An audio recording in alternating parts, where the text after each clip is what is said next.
uriya mugabo nyine Gitwaza arigisha urusengero rwuze ukuntu rwuje nimba barageze ubugeramo abasengeramo abari muri bara ngira ngo bambara neza cyangwa bamera neza ariko we n'ibintu bibi biteye ngo kwa Satani aho nabonye uwo Domitira yarahagurutse amufata iki anambira ngo wowe Gitwaza n'aba bose uyobya uzarimbukana nabo nutabihanisha nutababwiza ukuri ngo bihane bashaka Imana uzarimbukana nabo yarabanje arambwira ati Gitwaza wowe kubona ntumbona urabona ndi mubi cyane urabona hari umusatsi na defirije cyangwa na sukishije urabona hari ikintu nambaye urabona ntaberewe aba bantu bose ushuka n'abafite abagabo babiri n'abafite abagore babiri ukabashuka ngo bazajya mu ijuru wowe nabo uzarimbukana nabo nutihana nabo ngo bihanishe uzarimbukana nabo nta nzira nimwe uri kubereka kandi kuko n'ukuri urebye nawe mbona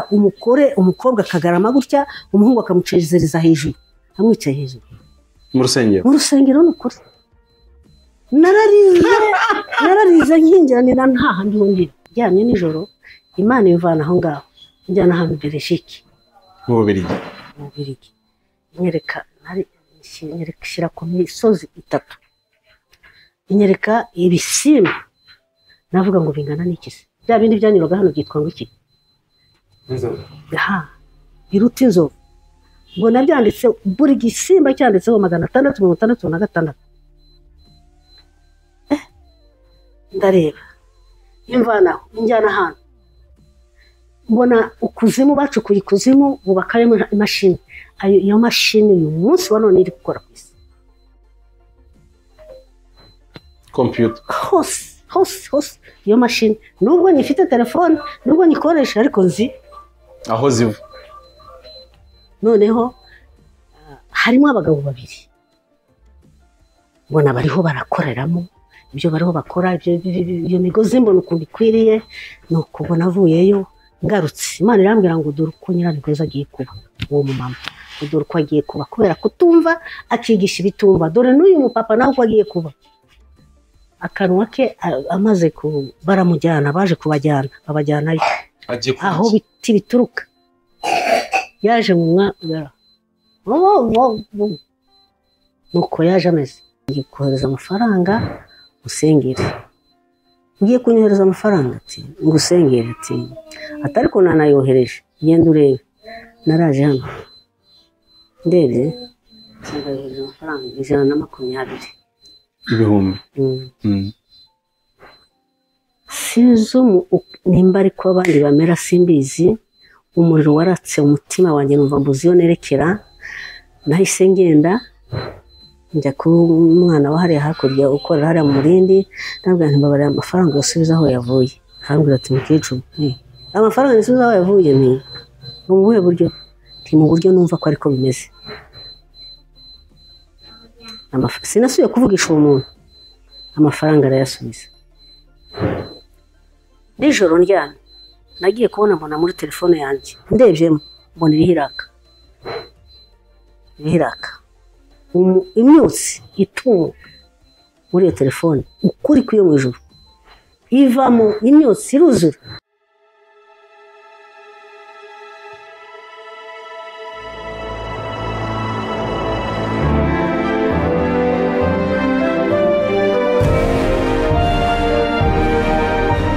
umukora ahamagara uwumva ijwi rye wese niyitabe tunezerwe twishime tuyihimbaze kuko ubukwe bw'umwana w'intama busohoye umugeni we akaba yiteguye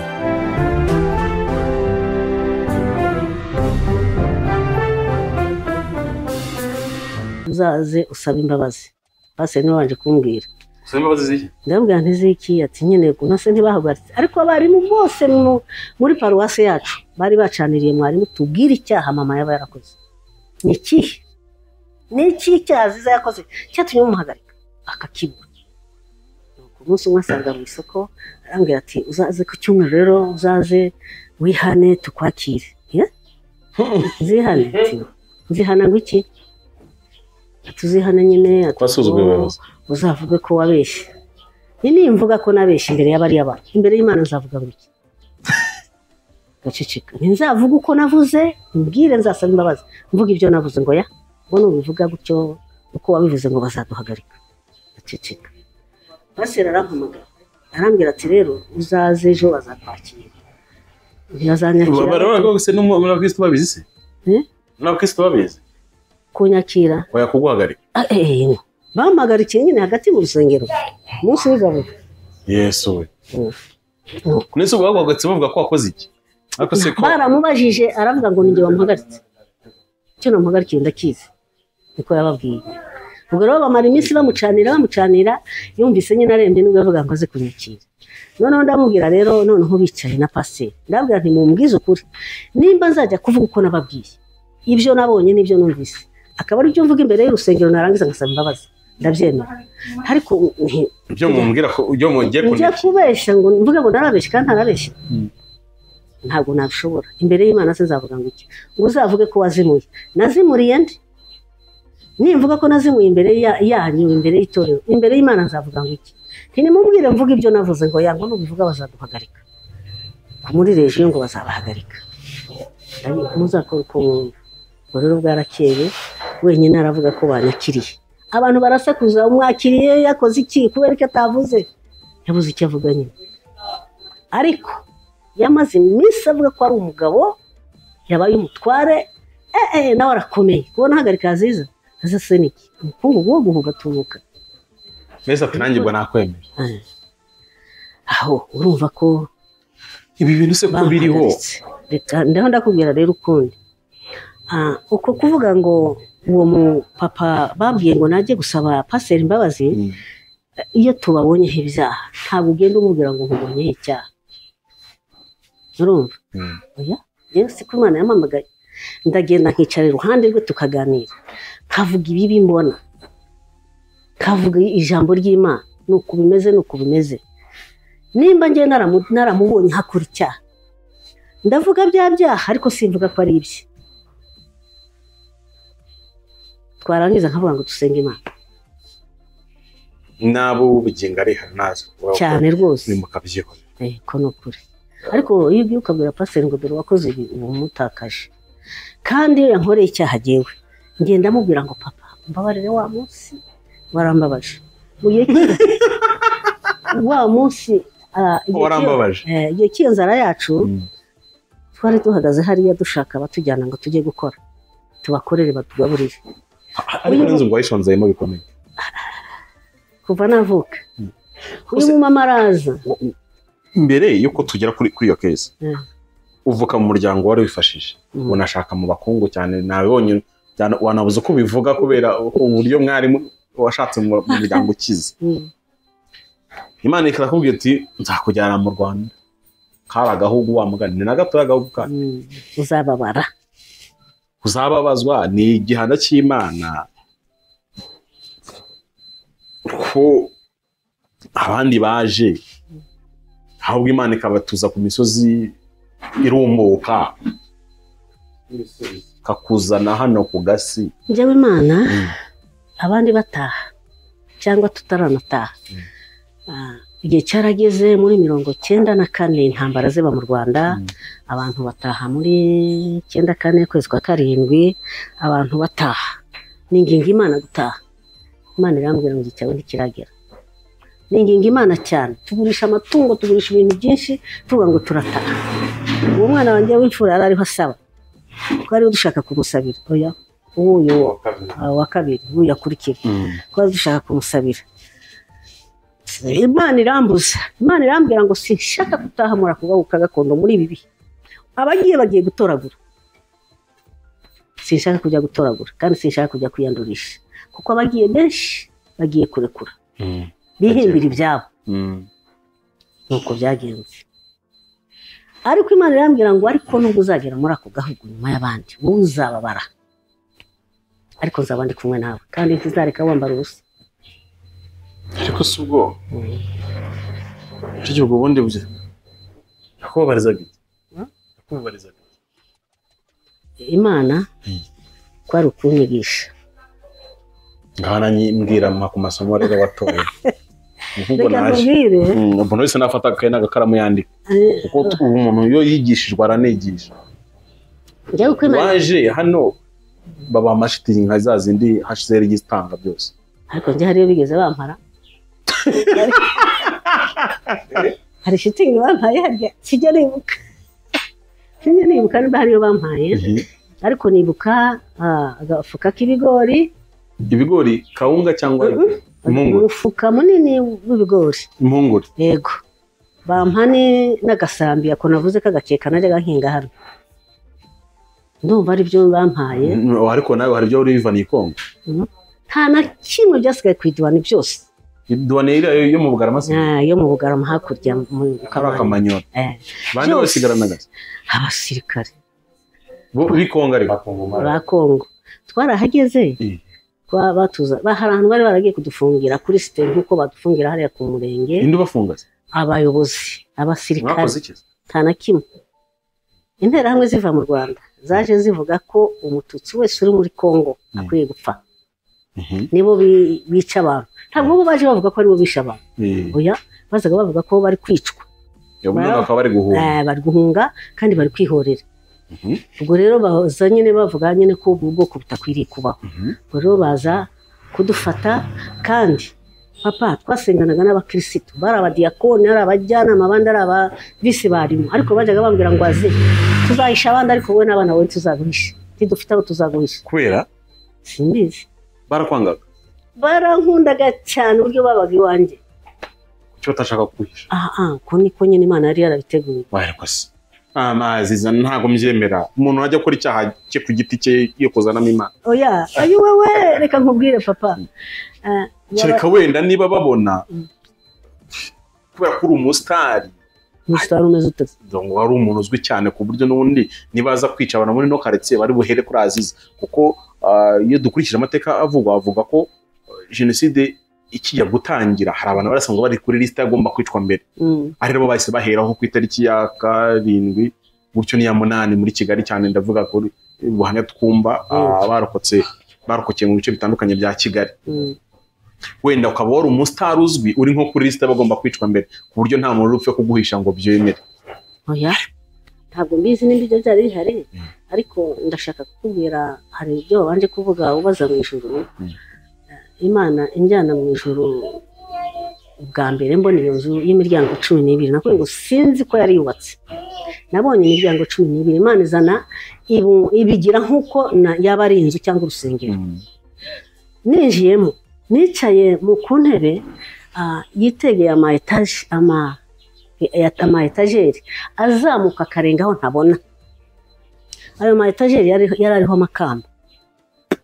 amakamba ya buri bwoko y'abantu bose ku isi niko navuga ubwo rero nabonye iryanjye aho ryari riri numva ashatse gusimbuka ngo njye kurifata ngiye gusimbuka urabyibwira uraribona uraryoshye ariko iyo ugezeyo uhita ubona ibyawe byose ari ibyaha wakoze ari byiza wakoze urabyibonera ubu turiho tuvuga ngo ukuvuze ngo Imana izakwereka ngo dore ibyo wakoze dore ibyawe reka da wenyine uzahita ubyibonera nuko ubwo ngiye kurifata numvise ijwi ribwira hariya ku muryango hari hahagaze abamarayika 2 bafite ibyuma ariko byiza bisa nuko basa n'imyenda yabo bahagaze aho bahagaze ari baruhande bahagaze uruhande numva ijwi rivugira muri babandi ngo nimwemere ko Aziza afata iryo kamba ngo kuko aracyafite imirimo yo gukora ngo narifata ntiyemera gusubirayo ubwo nyine ntabwo nabaye nkirifata ayo makamba arenga navuyemo rero uko Imana yamvanyemo ntumbaze ariko nabonye ntambagira ijuru ryiza riryoshye risa n'Imana isa n'iryo juru nageze ahantu harabagirana amaso yanjye nari naravuye mu mubiri narapfuye kuko nasanze bavuga ngo Aziza amaze 3 yarapfuye kandi mbona njye ntamaze n'isegonda wari ukigenda uhita ugaruka nta nubwo nabonye mara n'isegonda rwose ubwo nabonye rero mbona aho hantu hera aho hantu nabonye ibizima niho nabonye ibizima bine niho nabonye abatambyi niho nabonye abamarayika bakwiriye cyane kandi beza bafite amababa 6 abo baba 6 narabaje amababa barambwira ngo abo bafite amababa 6 abiri nayo gukinga ubwiza bw'Imana ku maso ubwiza bw'Imana butabatwika abiri yo gukinga ubwiza bw'Imana ku maguru kugira ngo badashya ubwiza bw'Imana butabatwika n'abiri yo kugurukiraho abo ibyo bizima nabonye bigose nabyo nuko nabonye abo basaza. wabonye n'abakerubi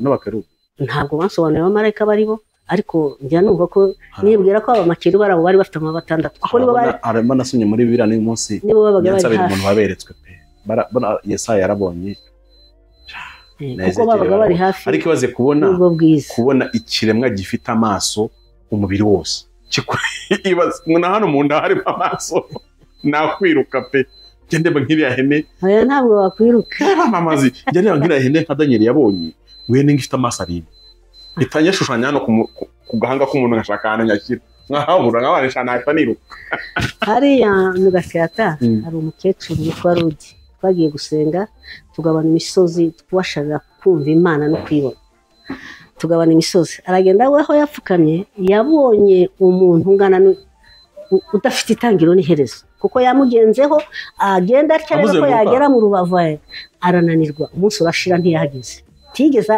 atera n'intambwe aho umuntu azenguruka nkuko nawe ndi kuzenguruka uwo muntu yari afite amaso wese yareba akabona afite amaso yakebuka gutyo niko yamubonye ubwo yavuye aho twahuriye ahantu ahandi mu Gakenke twiruka uko buri muntu yabonye tuzuye hatugera apfuye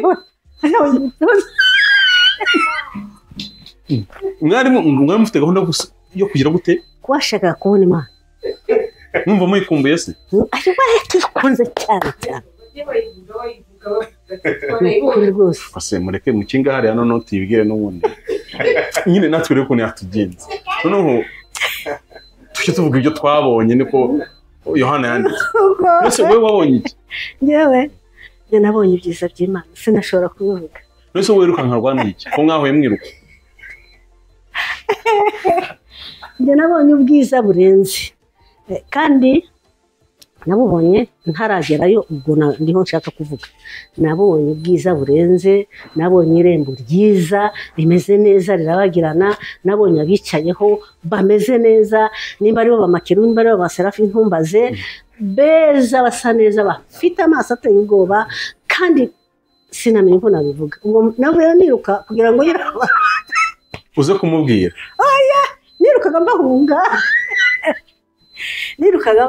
ko nabonaga ndi umunyabyaha ntakwiriye kubona kwegera abo bantu nabonaga ari beza nawe azayiruka ahunga wawe nawe azahunga n'abandi banyuraga bari bavuye ahandi mu yindi misozi nabo baza bahunga bavuga ibindi duhuriye aho rero ni filime uri kutubwira mwiyereka mwagize ni ibintu byabayeho ntabwo ari filime ni ibyabaye gute nyine urumva mwari nka groupe nka gutya umwati wewe ujya gusengera kuri umusozi ariko naribagiwe kumubaza wa munsi ngo mubwira bivuze abaheze abamugasi ariko ntago arapfa ari ku Ruyenzo ya ari ku Ruyenzo ndasimbukira no kwa Mukanyabarongo aho ndajyayo pe ahubwo noneho kuki wowe waje uhunga nawe akaza ahunga wowe uhungishijwe n'ibyaha byawe ati nabonye mufite amaso ati ngo ni munsi nyuma n'imbere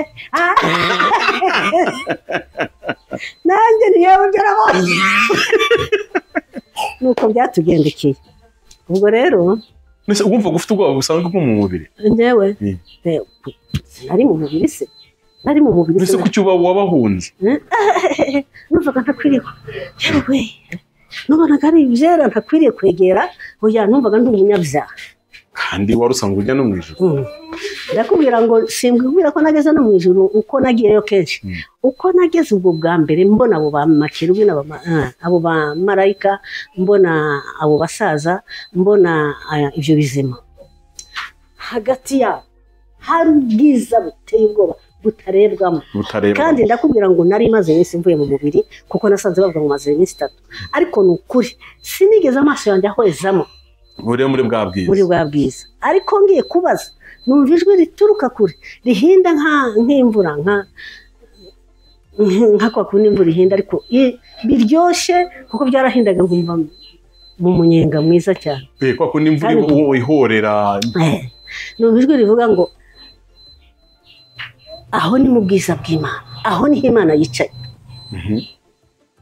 ako urumva hari nk'ukuntu ngo Yohana nawe yabyumvishe wabisuma ngo nk'amazi yego ririya jwi riba rimeze gutya ariko bityo reka twigire imana ko haleluya reka twongere tubwire imana iryo jwi kino ko gusoma kwayo niba habaho ibintu ngirira amatsiko kuri nanjye nabuze uko nabivuga uko nkubwiza ukuri dore ikibazo ngiye nagize rero biryoshye wenda sindi bujye kuvuga igihe nagire mu ijuru ko nabibonye ariko reka nkubwire ikintu kimwe ibindi yerekwa rya kabiri cyangwa bitandukanye n'iryo kujya mu ijuru kwabyo nabonye uruzi rwambutse abantu rubageza mu ijuru numvishe gusuma kwarwo n'ubu mba numva bicura mu matwi kubera ukuntu urwo ruzi rwa ruteye ubwoba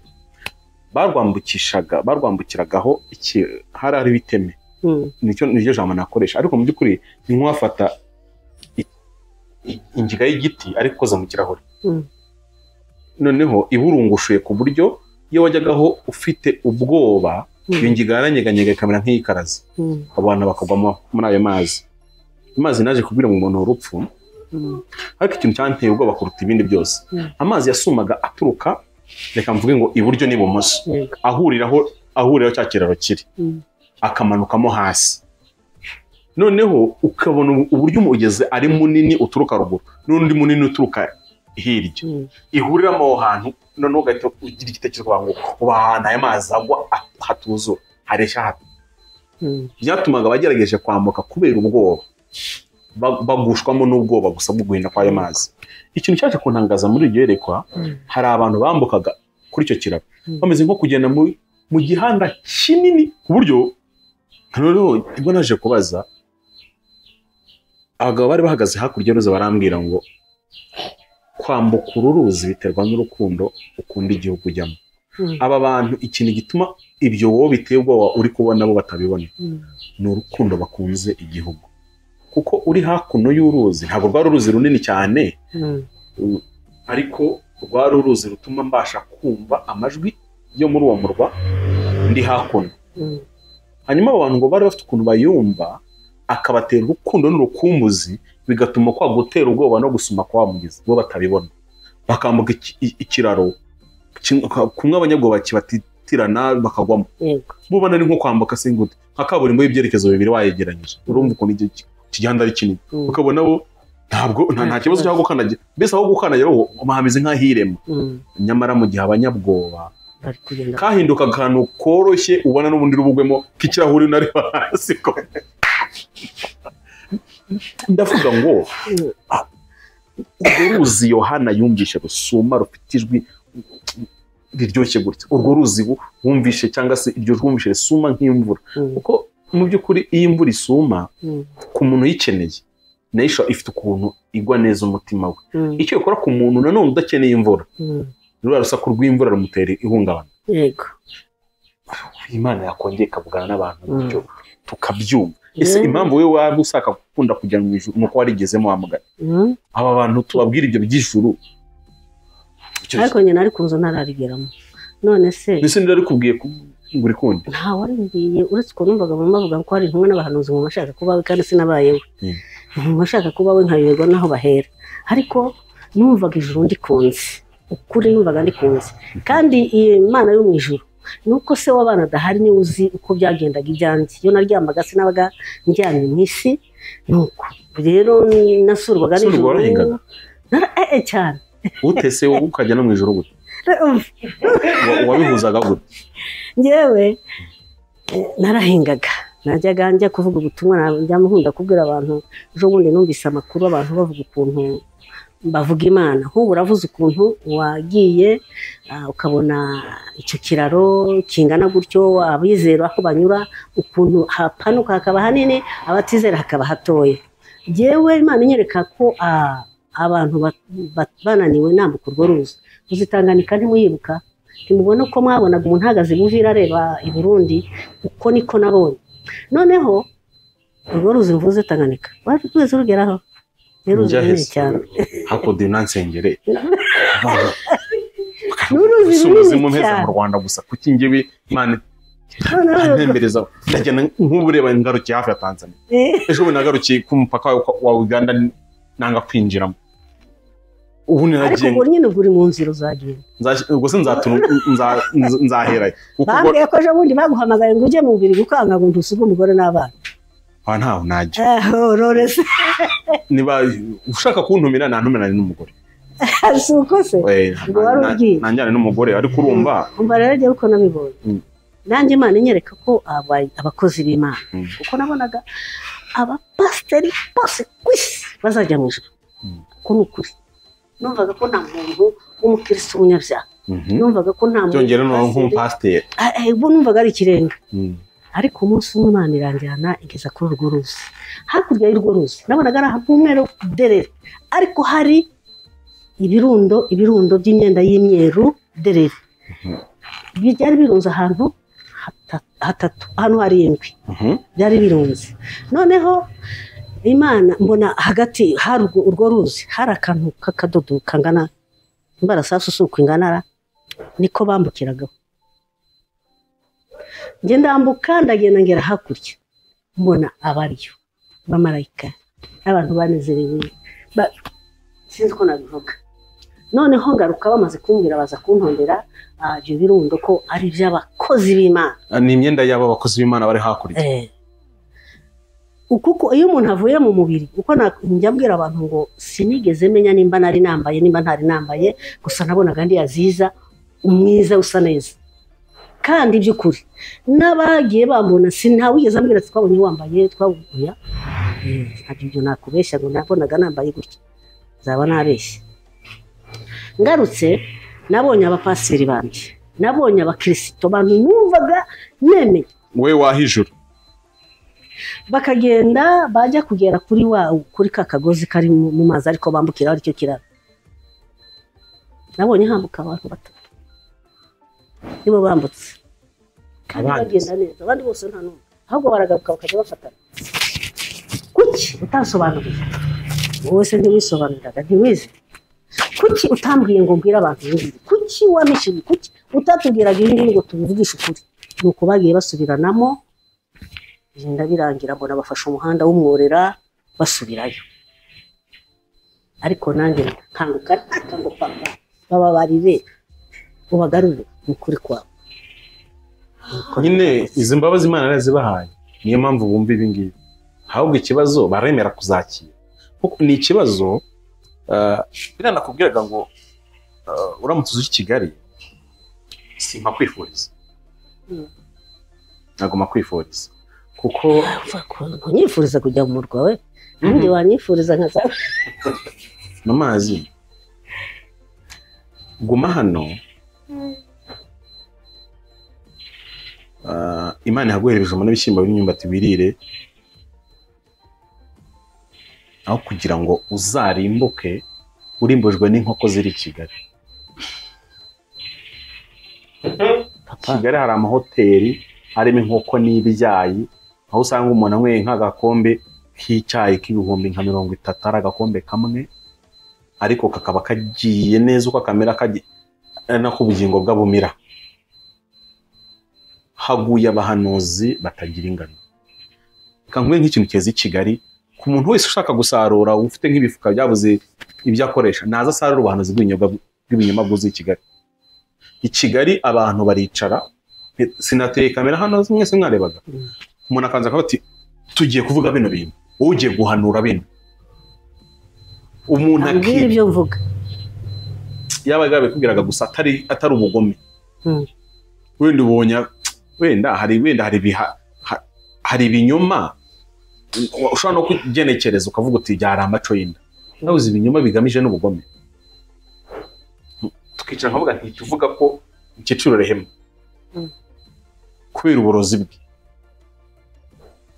Imana igiye kumwanika kumbi ni wo mwanditse si Imana imwanitse ni wo bikoze ibi bintu bireze ku rwego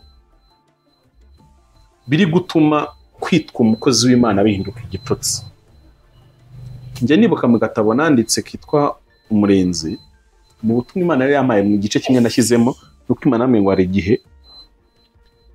ibi bintu byo kuba umukozi w'Imana bizata agaciro ku buryo abantu mugira na complexe yo kwitwa ku buryo sinkubeshye hari igihe ntambuka nk'ahantu muri agatumwe uri umukozi w'Imana nkahita nikanga nkabanza kugenzura niba nta byaha nakoreye aho hantu kuko hari igihe umuntu akwita umukozi w'Imana ashatse kwita umwisiko kuko dufite abapasiteri badashumbye nibuze n'ingurube, bataragira ingurube zisanzwe za kinyarwanda ntazo bagira, ariko yarabyutse mu gitondo ahita afata iyo titire y'ubupasiteri arayiba. Ejo ahita yumva ko ubupasiteri ntiburya cyane, ahita yita bishop. Nta rusengero, si n'umukristo mu idini runaka wenda nk'urugero ngo tuvuge tuti ni ADPR wananiranye, nta n'urusengero agira, ariko ni umupasiteri wo kuri YouTube, ni umuhanuzi wo kuri YouTube, ariko hirya yabyo hari ibindi bintu. Rero aho kugira ngo uzaze ujye gupfa urwo rupfu, kubera ko abantu bara mu dukositimu, udushati twiza, ukabona ko byamaze kubahindukira irindi joro, wahitamo kwigumira hano ukabuzura umwuka wawe wera mukabana, akajya kwiherezwa utujuma n'udushyimbo, ubundi tukazajya kurya ibyo mu ijuru, n'ubundi iyi mibiri izapfa. Ariko abantu benshi bararimbutse, aho kuba umukozi w'Imana biri kubarirwa mu byo utunze. Niba uri umukozi w'Imana bigaragara muri kositimu wambara, imodoka ugendamo, inzu utahamo, ibintu biri aho ngaho. Na cyane ko ndumva nko muri 2021 nibwo Imana yambwiye ngo nimbwire abantu ngo Satani aremesheje isoko rikomeye, ku buryo umuntu wese uzemera kumuha ubugingo bwe nawe azamuha iby'isi byose. Ariko Imana namwe ngo nanjye umuntu wampa ubugingo bwe ntacyo namwima. Bitambwira Imana nti iryo soko urumva riramutse riremye hari umuntu wasigara atarigiyemo? Oya, yarambwiye ngo n'amafaranga ari mu isi yose. Tanyibwira niryo soko nta muntu utarema Imana. Amafaranga ari mu isi yose urayazi? Bitanyibaza nti wari wajya muri bene muri amafaranga bamo. Nibuka filime imwe narebye yari irimo kontineri z'amadolari. Tambwira Imana nti ijya kontineri y'amadolari arayibona. Ninde mu utagurisha ubugingo bwo kwanga amafaranga yawe? None yibwira nti ntabwo nzabivuga ibi. Urana hari igihe uri mwerekwa kuko uzi uvugana nawe nta Imana izi kuduteye kwa. Ndariga ntabwo nabivuga sinabona aho mbihera. Abantu ntibabyumvira n'ivangirwa rikomeye ntabona uko nkira. Irambwira ngo uzasome muri Matayo. Izo nkuru naje gukanguka ndazisoma. Sanga niho Yesu yavuze ngo umuntu byamumara iki gutunga iby'isi byose, ariko bikarimbuza ubugingo bwe. Mu gihe we yambwiye amafaranga, ariko mu by'isi byose harimo ubutaka, harimo zahabu, harimo amamodoka, harimo amazu, harimo n'aya mafaranga. Imana irambwira ngo ubugingo bw'umuntu bungana n'ubwa Kristo. Niyo mpamvu Yesu kwanga abona ubugingo bwa Pamfili atanze ubugingo. Ariko uyu munsi abantu tugorwa no gufata ubugingo bwacu tukabugeranya n'imodoka zigezweho. Kuko uramutse ufashe ubugingo bwawe ukabugeranya na etaje igezweho i Kigali, wahita ubona ubugingo bwawe nta gaciro bufite, kuko ubujyanya n'ubu budafite agaciro nyine. Njya mbyumva muri Kongo, simbizi niba ari ukuri, abantu bagiye muri Kongo baravuga ngo habaye zahabu nyinshi ku buryo bazicuruza ku birundo nk'uko tufunga imifungo y'ibijumba. Ntacyo nizibamariye, kuko buriya hariya kugira zahabu ufite umufungo kubera ko nta bakiriya bahari, ko impamvu umutekano muke. Buriya bamenye agaciro ifite bayijyanye i Burayi. Ubuzima bw'umuturage waho yahita ahinduka. Umwe wari urunze ibirundo by'amazahabu nibwo yamenya agaciro. Hariya nta gaciro bufite, kuko bufite agaciro gake cyane. Niyo mpamvu uyu munsi iyo mfashe ubugingo nkabugereranya n'ibyo abantu batunze, nta gaciro bugira. Tugaragara ko ari fake kubera ko nabujyanye ahantu hatarahabwa. Ariko iyo ufashe ukabutereka mu maso y'Imana, nibwo itubona ko ibindi bintu byose ari umwanda usanzwe nk'indi myanda yose mu isi. Nshaka kubwira abantu ngo ntabwo ubugingo bw'umuntu buva mu bwinshi bw'ibyo atunze, ahubwo ubugingo bwawe ujye umenya ngo bungana n'ubwa Kristo. Ndashaka tuzakora ikindi kiganiro kimwe kijyanye by'umwihariko kuri ubwo butumwa, ariko noneho n'imibereho y'abantu bitwa abakozi b'Imana. Kuko Bibiliya iravuga ngo mu isoko imwe ntishobora kuvamo amazi meza n'amabi. Ariko mu mazi uzi kumva umuhanuzi atukana ibitutsi by'inka by'abashumba b'inka, cya gitutsi umuntu ashaka gutuka no kuri nyoko. Kare mwaza muvuga ngo hari umwana ufite ngo yavuga ngo nyoko arahari ngo ararakaraga. Hari ibitutsi mu kintu bagutukana bakagutuka kuri nyoko, mu by'ukuri iyo wamara gututse nabi. Buriya nkiri mu Gaturika hari umubyeyi yari umudiyakoni, ariko ubanza n'ubu nimba gihari ni umudiyakoni. umunsi umwe ndiho mva mu murima usanga ariho aratukana arisha abantu ba se na ba nyina nabi cyane. Noneho mpageze numva ndahindutse, numva ndarwaye, ndamuhamagara ngo mama, nyina wa Karubuto. Ndabwira nti mama, ibyo bitutsi urutukana urumva ntabwo ufite, ese uratuka abandi? Nanjye arantuka uko yabatutse ariko nanjye yanutse. Ndabwira nti yo Imana ikubabarire, nari nkiri mu Gatolika ntaramaramo ngira ngo n'imyaka 2. Noneho arantuka ashaka kunyirukaho n'amabuye, ndigendera maze gukizwa. Igihe kimwe bazana ibiti gutera by'amashyamba, ingemwe bizanwa n'abazungu. Imana irabimbuza, natwe dushaka kubifata, mugabo aragiye kubifata. Ndabona ibyo biti bubiretse, arambwira ati kubera iki? Ndabona ibiti bitaturutse ahantu heza. Arambwira ati bitaturutse ahantu heza. Uwo mugore arababwira n'umupaseri wacu witwa Matayo, arababwira ngo nimufate ibiti mutere, ngo ni ibiti bije bivuye mu buyobozi muri leta mu mahanga, abazungu batuzaniye imbuto nyine babishimye. Ariko umutima uranze, njyanye nijoro Imana imvana aho ngaho njyana ahantu Belgique mu Bubiligi, inyereka shyira ku misozi 3, inyereka ibisimba, navuga ngo bingana n'iki se? Bya bindi byanyuraga hano byitwa ngo iki? Inzovu.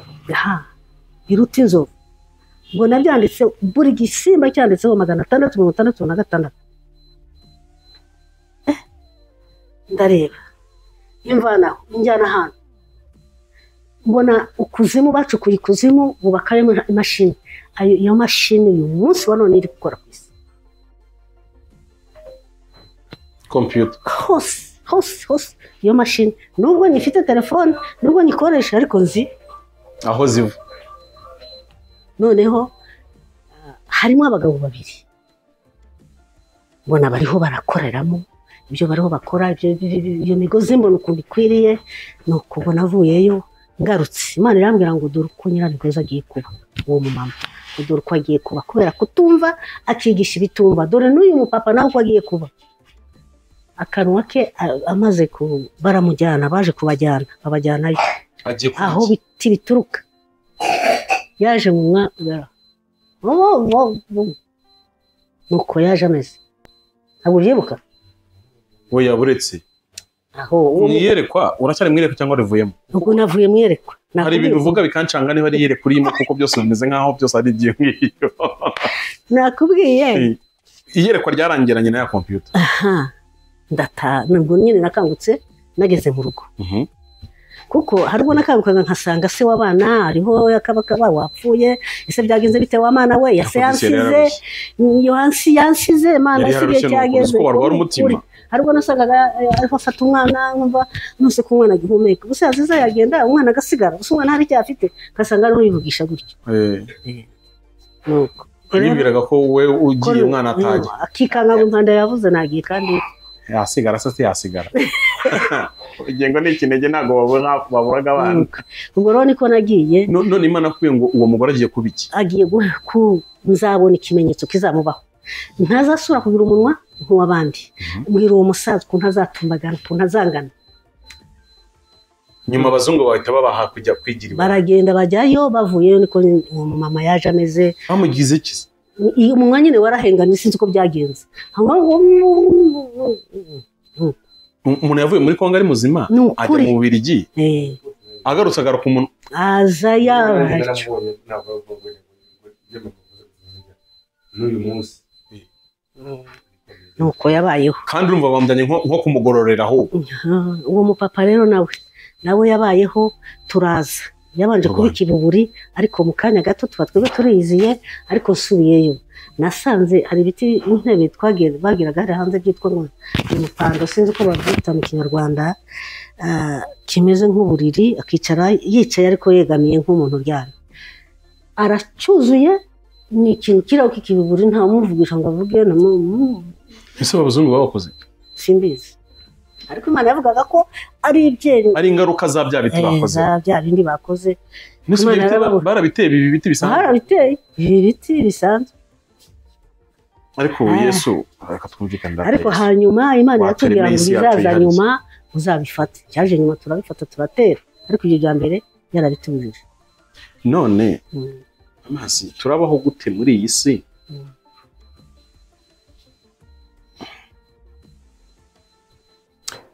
Iteje iteye imbere, ariko nyine ibintu byose biri kuva ku mubi. Ejo bundi mu kwezi kwa munani Imana yarambwiye ngo mugeze mu isoko y'imburamumaro. Mbaza Imana nti isoko y'imburamumaro nimeze ite?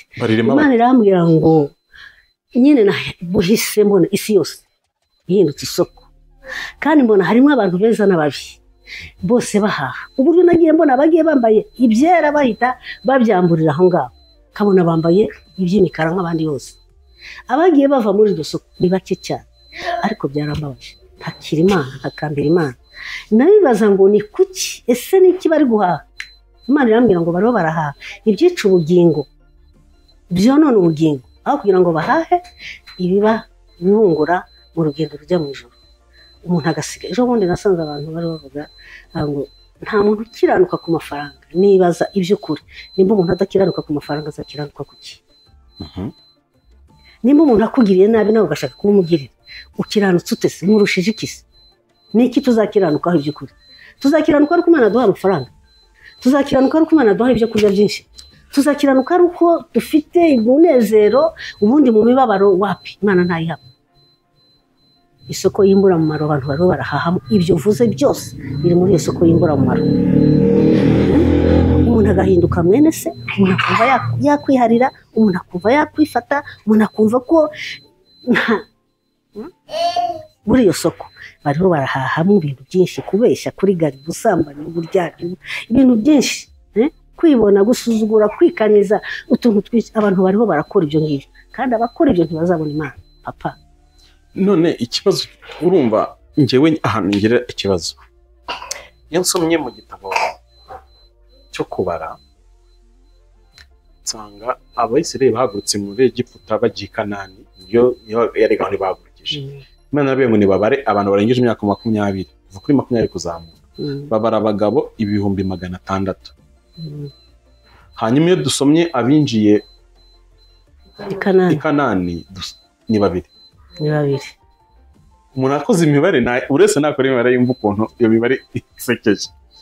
Habazwe 600,000. yego.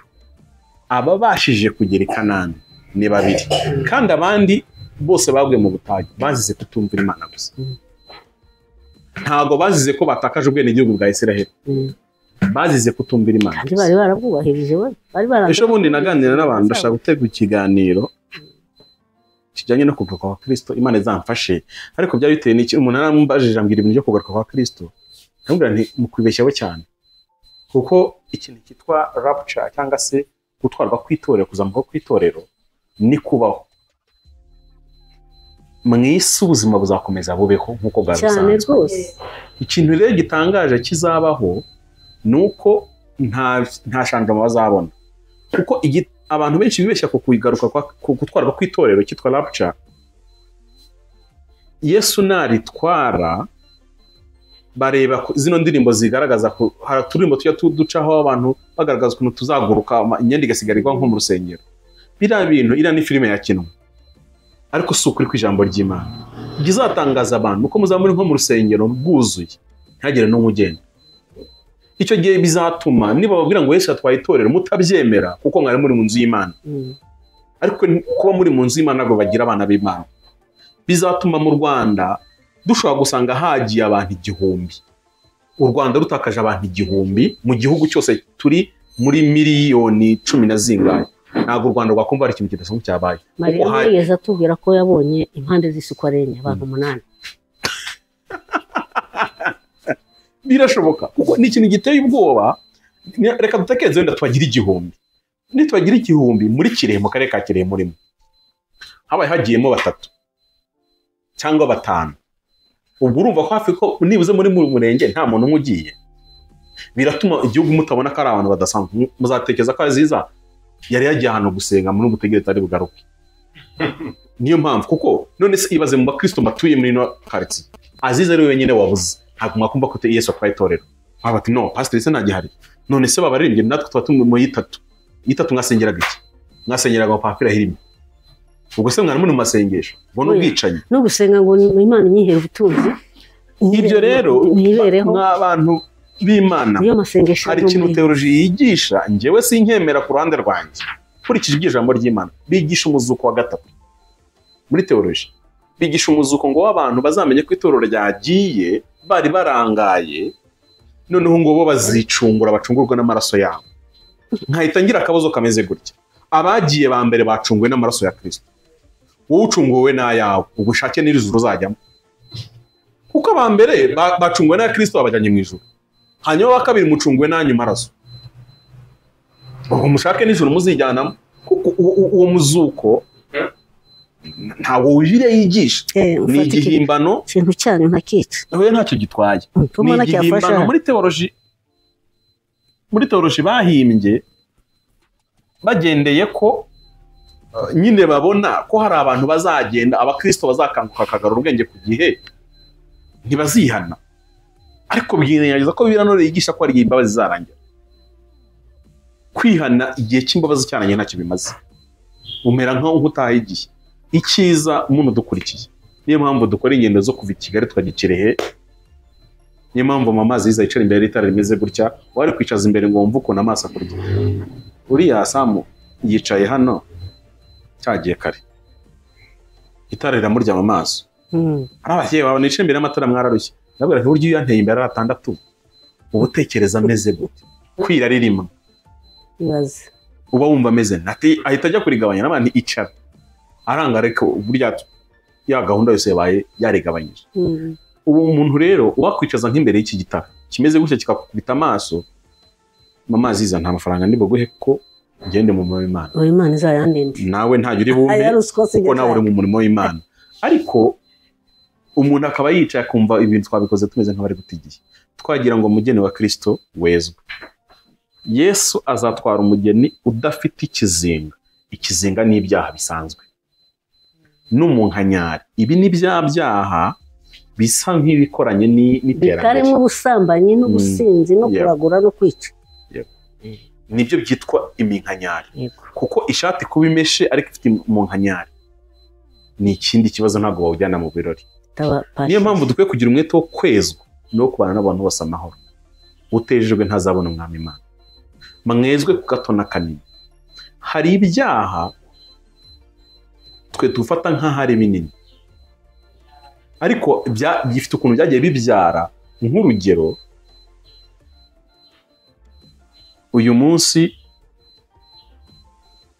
umuntu ntasambana ariko irere ryaramurenze aragenda agura igitsina hariya mu isoko mu Rwanda tukaba dufite isoko bagurishamo ibitsina by'ibipupi ni ibimashini bakoze niba uri umugore agenda ukagura igitsina cy'ikigabo ukagicomeka ku mashanyarazi cyangwa ukakigira gute birahari hano i Kigali twagiye tubyumva iza Burayi na za Amerika twagira ngo ni iki niba ari umugabo aragenda akagura ikigore wenda abazungu bamaze kugera kuri rwo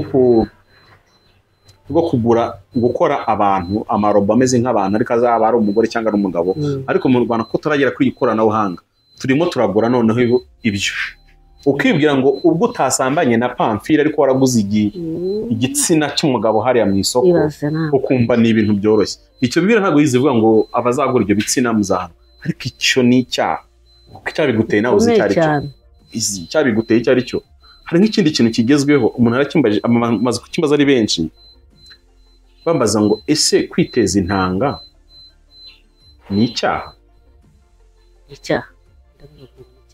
ni icyaha ni intanga zandi ugiye kwiteza ubu hari abantu b'abasitari rwose b'abasitari bakomeye hano ku isi bano tudufata ngo ni ibyitegererezo mu rwego runaka bo bagurisha intanga zabo kugenda akazimuvoma akazishyira hariya mu iduka bakagurisha umukobwa wamukunze akaza akavuga ati mumpe intanga za Pamfila ukabyara na Pamfila atakuzi nawe utamuzi gusa umwana uzavuka azaba afite amaraso yawe n'aya Pamfili koko, ariko ayo ni amahano isi iri gukurura, ni ishyano isi iri gukurura. Nimugire umwete wo kwinjira mu irembo rifunganye. Isoko y'imburamumaro abantu barimo. Yego, abantu bemerewe guca mu isoko mu irembo rifunganye. Erega irembo rifunganye ntago wajyanamo velvet kuko ni nini cyane. Niba rifunganye ngiye ntacamo, urumva velvet yacamo? Nawe reba umuntu arimo arajya mu ijoro ko yikore nk'ama etage igihumbi, aho urabwira Imana kutampa inzu nk'iriya, kutampa umugore nk'uwa runaka, kutampa abana, ufite ikindi gipackage kinini, nawe ubwawe ubundi irembo ryari rifunganye, kuricamo birakusaba kugira ibintu wiyambura, none murakurana n'ibindi uzaryinjiramo gute? Turavuga ko tubira ngo turakabya, turabaheza nguni. Reka mbabwize ukuri, iyo bigeze mu bintu by'ijambo ry'Imana, inguni yo ndayiheze. Ntago njyewe nzigera nemera kuba umuntu uri hagati na hagati kugira ngo nezeze abantu. Niba muri dukijijwe, Pawulo navuze ngo dusaze ku bwa Kristo, nimureke niba dukijijwe ibintu turikabyemo, tugaragaza Imana turi hano mu isi. Umuntu wese ukubonye abona Imana. Ntituvuze ko wabaho udakora ibyaha, iyo nzira yo ntihari yajya mu ijuru umuntu atakoze ibyaha, ntayihari. Ariko nugikora ugihita wihanira ako kanya siri plus, kuko icyaha cyose utihanye ntabwo kibabarirwa. Iki ntabwo nari nkizi. Urabona hari ukuntu nk'umuntu ushaka gukora amakosa kaza kugeza nimugora wayibagiwe ko hari n'utundi twiza nakoze. Kiliziya Gatolika yigisha ubuyobe, njye sintinya kubivuga nka bya byawe. Yigisha ubuyobe ko imirimo myiza dukora izaduhesha ubugingo. Imana ititaye ku byaha twakoze, ishingira yego niko bigisha. Bo bigisha agakiza cyangwa inzira ijya mu bugingo iciye mu nzira ebyiri. Hari iyo kwihana ibyaha no kubabarirwa muri Kristo Yesu, ariko hari niyo mu mirimo myiza. Bivuze ngo izajyana abantu mu ijuru. Yego. Umuntu ashobora kuva mu Rwanda akajya gusambana muri Amerika, wenda n'urugero niba batanga ibifaranga byinshi. Hari umukobwa ukina pornography hano mu Rwanda, nakubonye ikiganiro cyari gukora, ari kuvuga ati mujye munsabira nyine, turacyafite ikibazo, twebwe ntabwo tubona abakiriya benshi cyane kuko mwega abakiriya bacu bo mu Rwanda abareba filime zabo nyine z'uruko zose bakina. Umunyarwandakazi tuyari Kigali n'umukire cyane. Ati rero mwe mushaka kureba iz'ubuntu, ariko nk'ubu Imana nimpa nk'amahirwe nkatangira kugera ku isoko ry'Abanyamerika n'Abanyarwanda, umva amahirwe yifuza nayo uko ngo Imana isa nk'imufungurira imiryango akajya mu byaha. Oya, abazungu agatangira kureba video ze yari gusambana n'iki. Niyo mbese nicyo cyifuza asengera kimuhangayikishije, kuko ngo kuba arebwa n'Abanyarwanda n'Abanyakenya, abantu ba hano muri South Africa, bituma atindiza amafaranga menshi. Ariko mbese Imana imugiriye imuhayemo nk'umugisha ikamufungurira amarembo nyabura. Ndavuga ariko isi irarwaye, uwezwa niyezwa rwose. Ni mu mese kamwe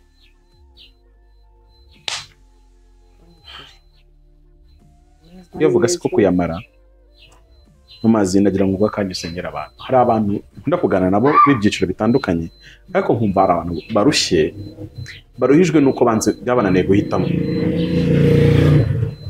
Cyara nk'Impyisi yagiye kurya umukecuru aba yayibaze, ashyushye ibuye riratukura neza neza. Iza yasa ngiye kumurya, ahita kubita ryabuye, ararishibura rivana mu ziko rigwa mu kanwa. Impyisi birarimiza, rigeze mu mihogo rirahagarara. Impyisi iti se iyo yarimize ngize ko ari inyama mu ngore, umukecuru nagiye ravuga iti se mire umuriro nshire akaryoshye. Amahitamo y'impyisi arabura, ibuye kandi ko ari gusha kwitwika birangira ipfuye. Hari abantu bumva bakizwa ariko ubuzima babayemo bugasaba gukora ibyaha. Hari ijambo narisomye kuko Imana yampaye ubutumwa umwaka ushize ujya kurangira, amira ngo hari abantu bafite akazi ko guhimbira abantu ibyaha, kandi mugiye kuzahura nabo muri 2024 cyane. Hano numva simbyumvise, ariko ijambo riba mu Baroma mu gice cya mbere iravuga ngo hari abantu bahimba ibibi, maze yakabona umuhanga wize, nk'urugero wize computer yombi, bakamuha dosiye akamubwira ati wowe kora dosiye ku buryo Pamfili tumugerekaho iki cyaha kandi apagice kuko byagenda kose. Bibiliya iravuga ngo hari abantu bahimba ibibi. Turababona no mu gitabo cy'Abami kwa Nabote. Hari abagabo ngo by'ibigoryi byaramuhimbiye. Umuntu bahimbiye ibigoryi byamuhimbiye bikabura impamvu ni Yesu. nasomye ijambo ejo bundi muri Matayo rirantangaza mu bwa mbere hari nandisomye simbizi kandi nsomye Bibiliya kenshi gashoboka ariko ubwo ijambo narisomye numva no bwa mbere nyumvishe amazi ni ijambo ngo Yesu bamushakiye abagabo b'ibigoryi b'ibinyoma ngo baramushinza ngo bakoze ibishoboka byose habura cyana kimwe kimufata ntabwo simbizi ibi bintu niba abantu bashaka kumva uburemere bwacyo ni ukuvuga ngo ubuzima Yesu yabayemo mu isi ibigoryi nabyo byaragerageje guhimba impamvu yatuma Yesu agira icyaha kimufata barakibura bakibuze ngo haguruka ngo abumva ngo biyaminiya cyane bati ariko hari ikibwiriza kimwe yakoze ngo yasenye urusengero mu minsi 3 akarwubaka ngo ibyo bumva kirenda gufata noneho ngo umutambyi mwamubwira ati ariko mwene da rwose tukurahije ukuri kw'Imana ishobora byose ni wowe Mensiya Yesu ati wakabimenye ngo iki cyaha cyafashe Yesu ibindi byose ngo nicyo cy'inzu ngo biya cyari kimenyetso cyanga gufata ariko ngo umutambyi amujyana mu byera yamubwiye ijambo rikomeye ngo ndakurahiza imbere y'Imana ishobora byose ni wowe Mensiya Yesu ati wakabimenye ati mbo hari n'umugabo mushaka ibindi byose byajyanze gufata icyo kiramufashe umutambyi akuramo imyambaro y'ubutambyi arayita kandi ntabwo abantu bumva ubuhanuzi buriya bwarabusohoye mu kuva Imana yari ababujije ndetse no mu Barewi mu mategeko Abarewi bari bafite cyarazereka ko umutambyi yakwikuramo ikanzu bashaka ikimenyetso cyo kubutambyi burangiye ariko abantu bumvaga ikibaye amazi sengera abantu babuze amahitamo arumva yashaka kujya mu ijuru ariko nisika mukurura kandi ku rwego ruhambaye nibuze Imana niba twisaba ngo ishiture urukundo Imana igikora ibintu bimeze nko gushitura igatanga ububyutse ahantu abantu bagakirizwa muri ubwo bubyutse Imana iduha ububyutse mu Rwanda cyangwa se Imana yongere gukora ibindi bintu bidasanzwe kuko hari abantu wenda batizezwa n'amagambo Imana ivuga bizezwe n'ibyikoze turebe ko hari abantu barokora ubugingo bwabo ibi tuvuga ntabwo ari imigani natwe ijuru turiharana ntabwo turarigeramo amazi zavuze ngo warumva naniwe no kwera inose uko hari igihe nintajya mu ijuru nimunumva naguye Pamfili muzashaka inkoni mu nkubite nzaba nizize no gukora iki nzaba ngize 2008 Imana namenye ngo ajye kuzabaho yani 2007 bigaga mu gatanu ngo mwari mumenyere ibya ngingo bizabugingo none mugiye kwinjira mu minsi nyongo bizabugingo ntisi yo nzayisobanura abantu gute iramira ngo ni iminsi uzajya wicara kumva iby'ubugingo bigokamutsemo nta cyaha wakoze ntaki gusa wicare nka gutya amazi wumve ibintu birakamutse muri wowe pe wumve kandi mye turimo abanyarwanda urishana nka gutya ukora nk'ibintu biri gukorerwa mu itorero iby'ubugingo kumva birashize birakamutse ukashaka ibiryo wabibura ukumva iby'ubugingo nabyo biramanutse nta kintu ukoze rero nifuza gusengera abo bantu ubutaha Imana izamfasha ngiye kubitegura ariko nawe urabitegura tuzaganira tugiye gushyira ku murongo kuko bari abapasiteri ubuze ngo basubiranyemo nuko hari inyigisho banze kwigishwa cyangwa ngo batigishijwe ndifuza ko amahirwe Imana yahaye abantu kugira ngo batazananirwa guca kuri kara kagozi tuzicara none tugenda mu mwaka dufata ubuzima bwa mama Aziza tubukoremo niba ari filime niba ari documentaire tubikore ubwo tutari ko muri iki gihe kiniki niko ntazi imyaka tuzafata ibihugu ntacyo mama Aziza ari Kongo byagenze gutya mama Aziza ari mu Burundi byagenze gutya ari mu Rwanda byagenze gutya kugira ngo nibuze turebe ko hari ibintu byahinduka ikintu abantu batumva mu bantu bakuze bajya bavugana n'Imana Imana agiye babwira bimwe mu bimenyetso bizaranga gukora kwa Antikristo ku ruhimbi bazajya babona abantu bavuza induru ku ruhimbi umve ngo umuntu afashijwe ati cyu akomya kareru ngo yuzuye umwuka wera ngarafashijwe mu gihe abakuru Imana nababwiye ngo nimubona abantu batangiye kujya bavuza induru ku ruhimbi mujye menya ko Antikristo yicaye naho banemutse izanabimura no ruhe ruhimbi rutariho induru ahubwo uyu munsi muri iyi ngingo yuzuye umwuka wera ukabona ngavuze mu ndimi ngaratitiye bakakumindura nkabwana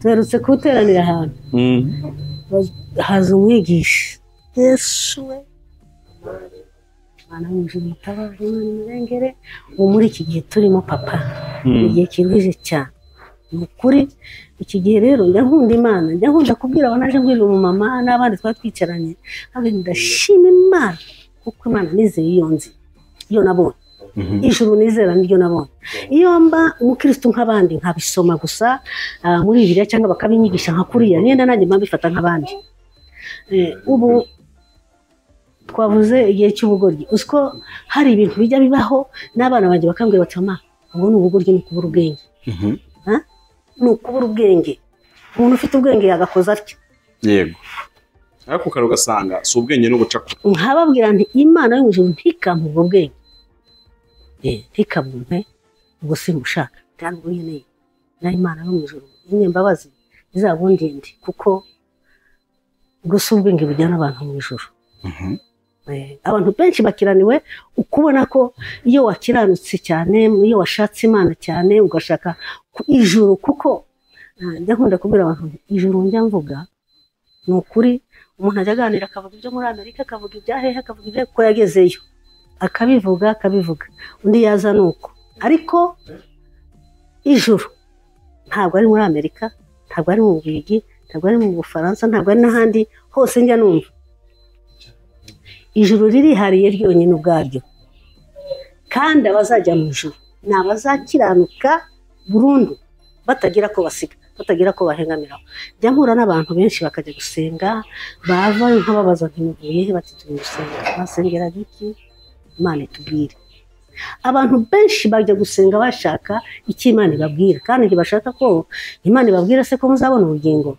hari abantu bose banganira hano ukuntu mu rusengero rwabo rumeze ndavuga ngo se n'ubugingo mushaka umuntu akagenda ashaka Imana imubwira ubutunzi imubwira uko azabaho ukuntu azubaka ukuntu azatunga ukuntu azabaho imibereho akumva icyo nicyo gifashije abantu ba none yaba nka kuriya bariya ba papa basengera abandi yamukoraho yamutunga urutoki akagwa akamubyutsa baturiya niwe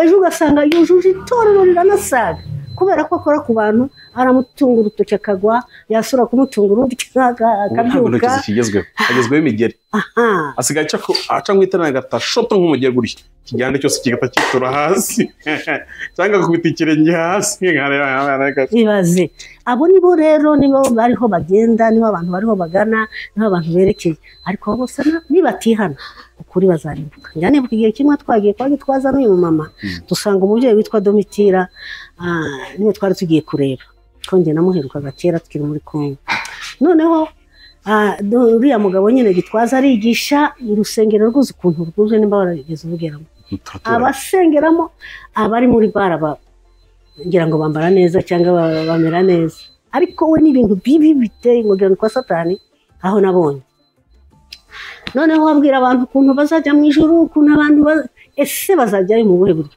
ese ni iyihe nzira wabereye iryahe ubanza erega bajye bagiza abantu kuri no mu Rwanda dufite amajuru abiri dufite ijuru rya Gasogi n'ijuru rya Kamonyi shokori nk'iryo ngiryo bababwirere Yesu ni ukuri naribajije ndebye nayobewe ese uyu mugabo ari bazaca mu iyihe nzira ese ari arababwira ate ese ari arabigisha ngo iki ngo ijuru ry'Imana rihese iri nawe nta riteze arabwira abandi bagiye kwa Kenisi bakagura ibibanza hakiri kare utaruzi rya Gasogi uwo Domitira yarahagurutse amufasha iki anambwira ngo wowe Gitwaza n'aba bose uyobya uzarimbukana nabo nutabihanisha nutababwiza ukuri ngo bihane bashaka Imana uzarimbukana nabo Domitira subwo ntago bamufunze bandi bamufunga se abaheze muri Amerika nimba ari muri Amerika nimba ari yarambwiye ati yarabanje arambwiye ati Gitwaza wowe kubona ntumbona urabona ndi mubi cyane urabona hari umusatsi na defirije cyangwa na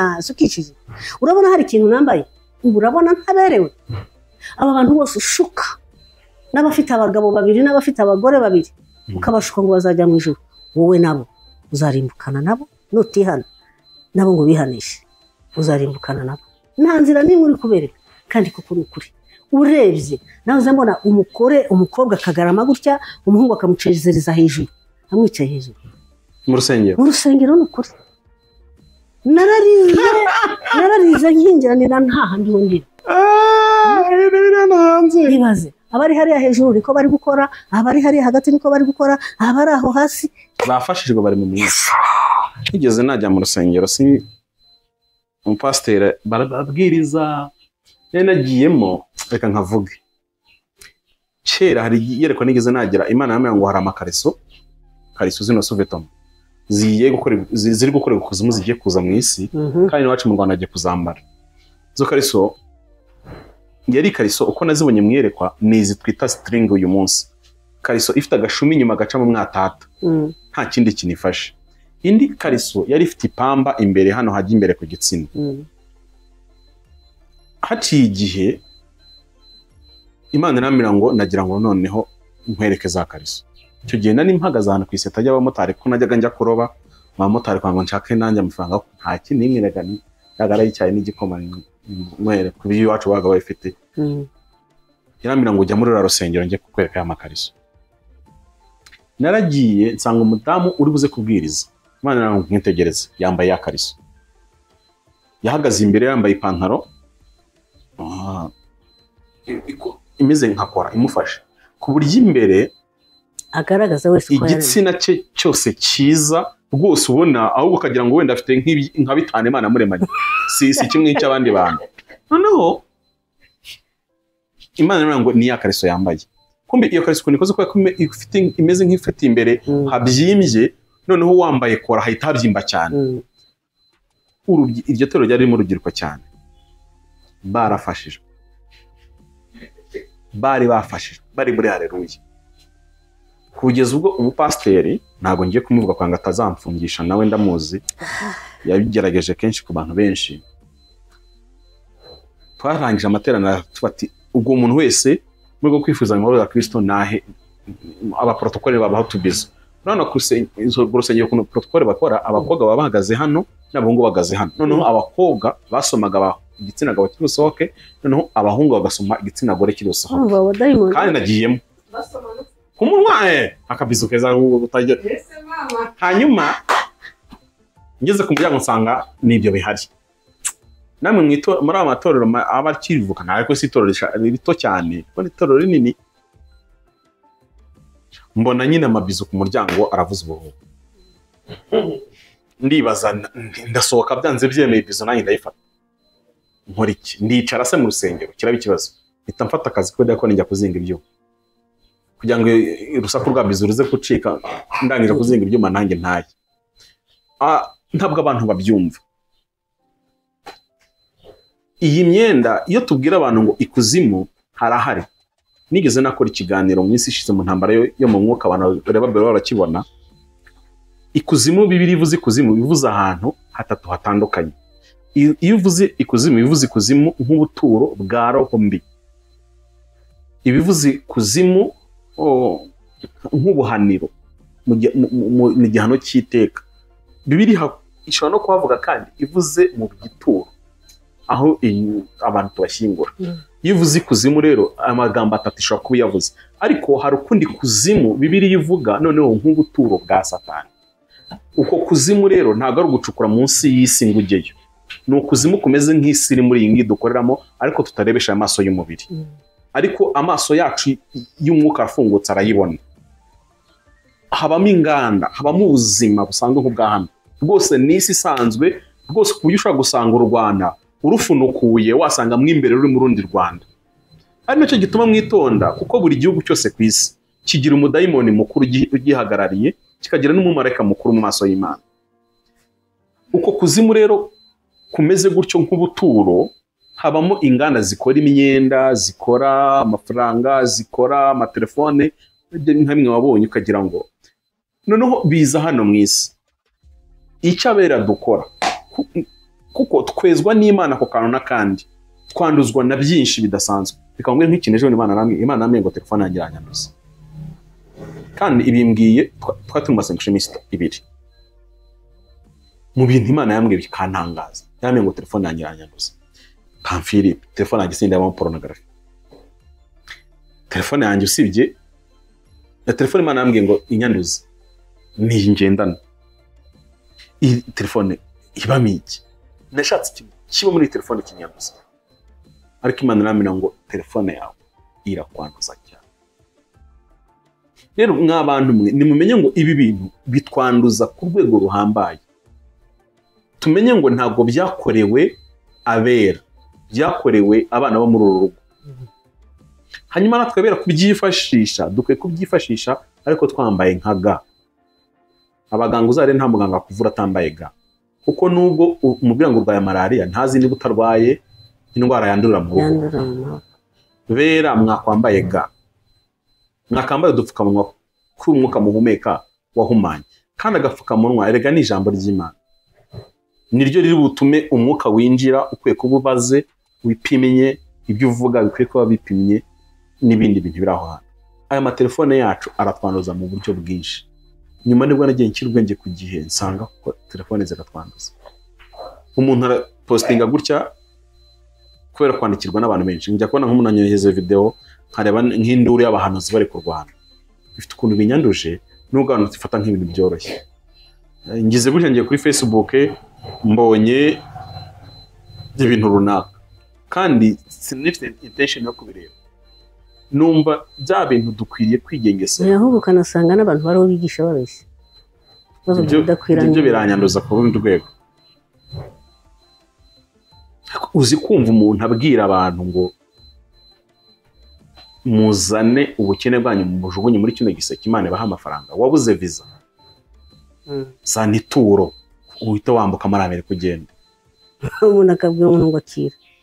Hari wigeze yavuga ngo ngo ufite umukobwa aterese birakunanira, shyiramo ituro hano ndamuguhesheje. Ni Imana cyane ngo ni Imana arivuze. Undi aravuga ngo niba none ushaka ufate na credit muri banki, turekuru ushyira inyubako amafaranga yawe kuri nyubako, Imana ntizigere isiba izina rya mu gitabo cy'ubugingo. Nibaze kweri nta kimwe nta ruswa duha Imana.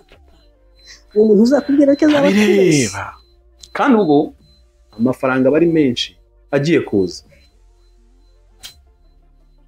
Ubugingo ntibagura amafaranga uko baba bagura amafaranga. Bill Gates yaba n'ubundi azicarana ntibimwe hafi n'Imana. Yego, nta bugingo bugurwa amafaranga. Hari umuntu waherutse cyagiye tuvuye iwawe, hari umuntu wampamagaye arambwira ngo agiye ngo yashimye ibiganiro. Aravuga ati rero ati ngiye usengere njye n'urugo rwanjye, ngiye kohereza amafaranga. Ngiye kunyohereza amafaranga. Ati ntangahe harya? Ati ngiye kohereza amafaranga usengere. Ngiye kunyohereza amafaranga. Ati ngo usengere. Ati atari ko nanayohereje, genda urebe. Naraje hano ndebye nsanga yohereje amafaranga 120 ibihumbi.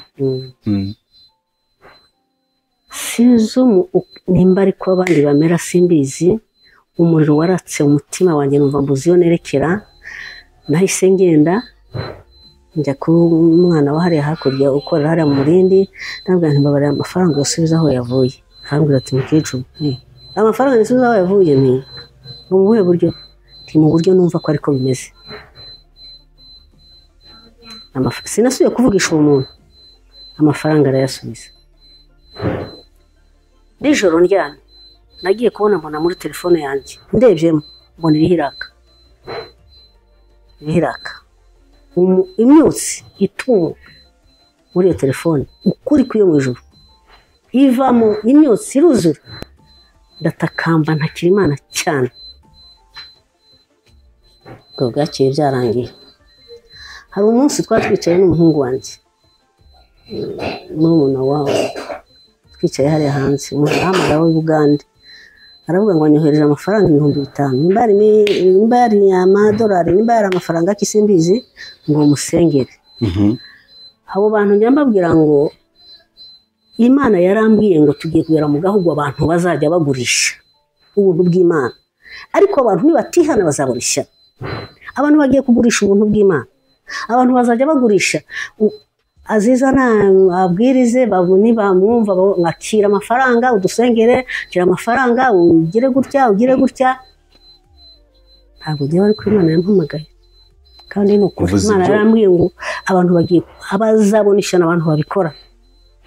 Ntabwo rero Imana yampereye ku amafaranga. Hari ruswa nigeze nye, hari ikintu nigeze nye. Uvuze ibyo koherezwa amafaranga, nibuka ko hari umuntu uherutse kukohereza amafaranga ko yarambajije, arambara ko nabonye yaziza ameze kuriya kandi hari amafaranga namwohereje bagurirwa imyenda n'iki n'iki. Abana ntakirane, reka nguhe nimero ye umuvugishe umubaze wayahaye nde. Arangwa ngo se namukubwira ngo amugize ibanga. Arambwira ngo atunguwe no gusanga uwo muntu kandi umwe mu bavuga ubutumwa hano mu Rwanda iyo avuga Imana amazi nkumvishe n'ikiganiro cye n'ukuri wagira ngo we yamaze kubona na gakondo mu ijuru.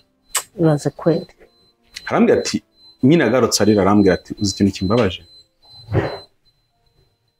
uwo muntu namuhaye 400 ngamera ziza habe n'atanu yamuhaye. Narambwiye nise ninde, aramumbwira urumva ndamuzi. Abana nibuze muhamagara uwo muntu mubaze ngo Azizi uramuzi, usibye no kumumenya ugira nimero ye. Arambwira ati nyine sanze amafaranga ngo yarayari. Rero kwa konye nsanzwe muzi hari ibintu mujye munsengera kuko umuntu n'ibintu niyo mpamvu rakomeye ngo ndananirwa abwira Imana yawe reka ngataha. Muhano zigeze ngo yahanura, arambwira ngo Imana yamubwiye ngo njyewe n'uwo muntu ni umusitari hano muri hano, umusitari ukomeye, wa muntu uvuga Imana cyo bikoranye nk'abanje Imana bwaragize, ariko noneho kwa ko nzuzi ubundi buzima buri inyuma ikancanga hitamo nkabura ahantu mpagarara. Arambwira ngo Imana yamubwiye ngo njyewe n'uwo muntu tugiye twicara ahantu dusenga amasengesho y'isi 3 ngo Imana ifite ibishaka kuduhishura. Kumbi ngiye Imana imaze iminsi mumbwiyeho ibintu bibi ko afite gahunda yo kuntanga kuzima, donc akangira igitambo. Undi muhanuzi mpuzamahanga noneho wahanuye ibyo. Arambwira ngo Imana yamubwiye ngo njyewe n'uwo muntu tujye kwihererana ahantu dusenga amasengesho y'isi 3 kubera ibintu Imana igiye kunkoresha. Byase bintera gutekereza kuba kundushye dufite hano zitagira Imana kandi ziyitirirwa, zitagira Imana iziyobora kandi kose. Iyi Imana ibitaramburiye kuri uwo muntu nibyo ari gukora uba waragiye. Wenda biragoye kuko gusangana n'abantu birangora yego, ariko wenda nashoboraga kuba nashiturwa koko ko naberaga ko ibintu ngomba gukora kandi tutajyanye abagore bacu ahubwo ari njye n'uwo muntu kandi umugabo urumva nta kiba mutekaho. Ariko nkurikije ko Imana iramaze kumbura mbere y'uwo muhanuzi mpuzamahanga, bituma numva mfitiye agahinda abantu batagira umwuka wera kandi tumufite twaramuhawe. Ni ukuri niba nta mwuka wera ugira ntabwo uzajya mu ijuru. Ibyo wihesha mu mahoro byose by'ideni rizakubeshya, umwuka wera ni ikimenyetso cy'uko dufite gakondo mu ijuru. Abantu rero basigaye bitiye uwo mwuka. Iyo ubona umuntu yicara agahanura akabwira abandi ubwo butunzi, iby'ukuri ndemera koko hari igihe Imana yakubwira ko izaguha ubutunzi, ariko Imana yo mu ijuru kigamije mu bugingo bwawe kugira ngo uzabone Imana.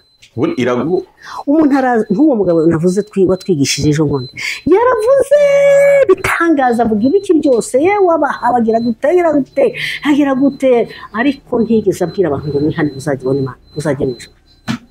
Kandi ariko nawe ntaho azajya, arabibabwira gute kandi ntaho azajya. Ariko yaravuze abantu rakadati zo nduru ubwo niwe mukozi w'Imana babonye. Icyaduko n'yanjye icyaduko. Hari umuntu wambwiye ngo ngira amagambo mabi ngo kuko ntazi guhumuriza abantu, ngo ahubwo oya ntugahumuriza umuntu umubeshya ubwiza ukuri.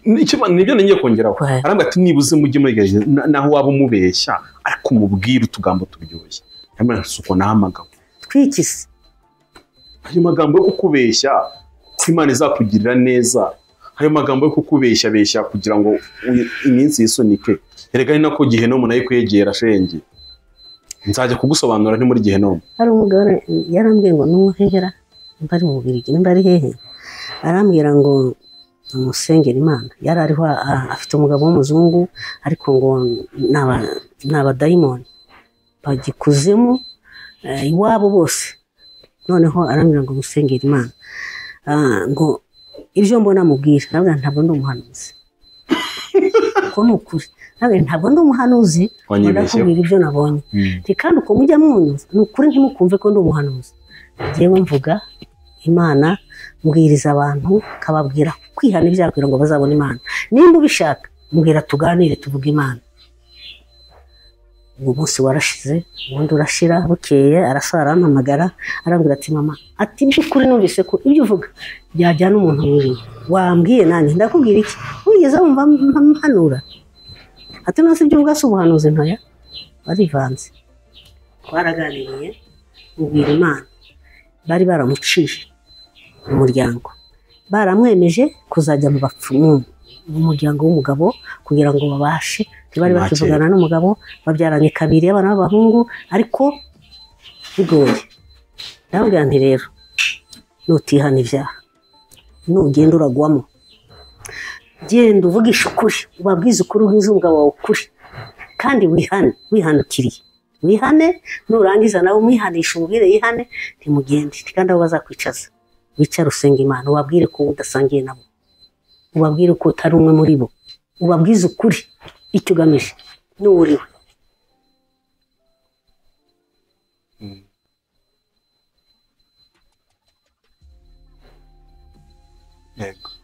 Imana yo mu ijuru iramufasha, baragenda kuko Imana iramutabara.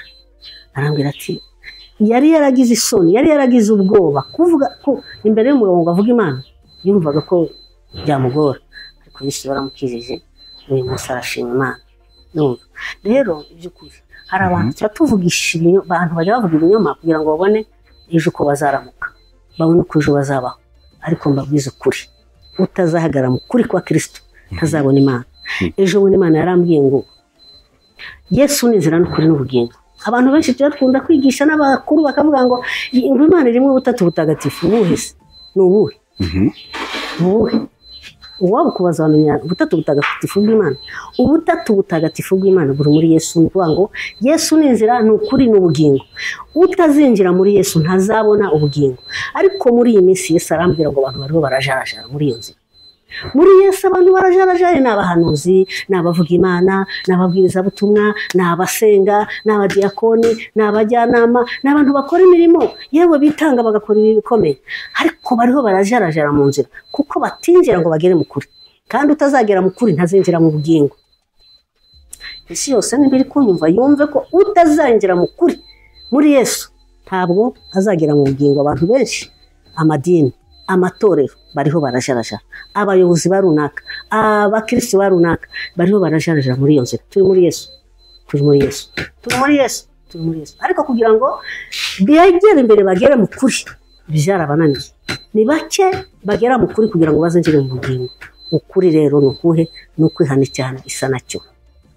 Umuntu akavuga ngo naretse ubusambanyi, ngo rose ko ndasambana nkaba ntiba, nkaba ntaroga, nkaba ntanywa, ntasinda, ntaterekera, Imana izatubabarira, turi mu isi, turi mu mubiri. Nayo irabizi yatwumva. Barakubeshya, ihana icyaha n'igisa nacyo kugira ngo uzabone Imana. Nutagera mu kuri ntuzinjira mu bugingo, kandi uko kuri kuri muri Yesu, ubwo bugingo buri muri Yesu. Imana idutabara, Imana iturengere. Nuko Imana yambwiye abantu bariho barajarajara muri iyo nzira, abadini yose. Yego. Ariko Imana irashaka ko abantu batambuka bagatera intambwe bakagera mu kuri. Abazinjira mu kuri nibo bazagera mu bugingo. Imana idutabara, Imana iturengere. Mwabantu mwe, ubuzima bwacu kose buyobowe n'amahitamo tugira. Ibyo dukora uyu munsi nibyo bigena icyo tuzaba ejo. Ntabwo Imana izigera yicara ngo itobarenge ivuge ngo ngaho Pamfili ifata ubugingo, uwagenze imisozi urabwiriza. Arakama. Ikintu cyantangaje, Yuda Iskariyoti wagambaniye Yesu, aragendana.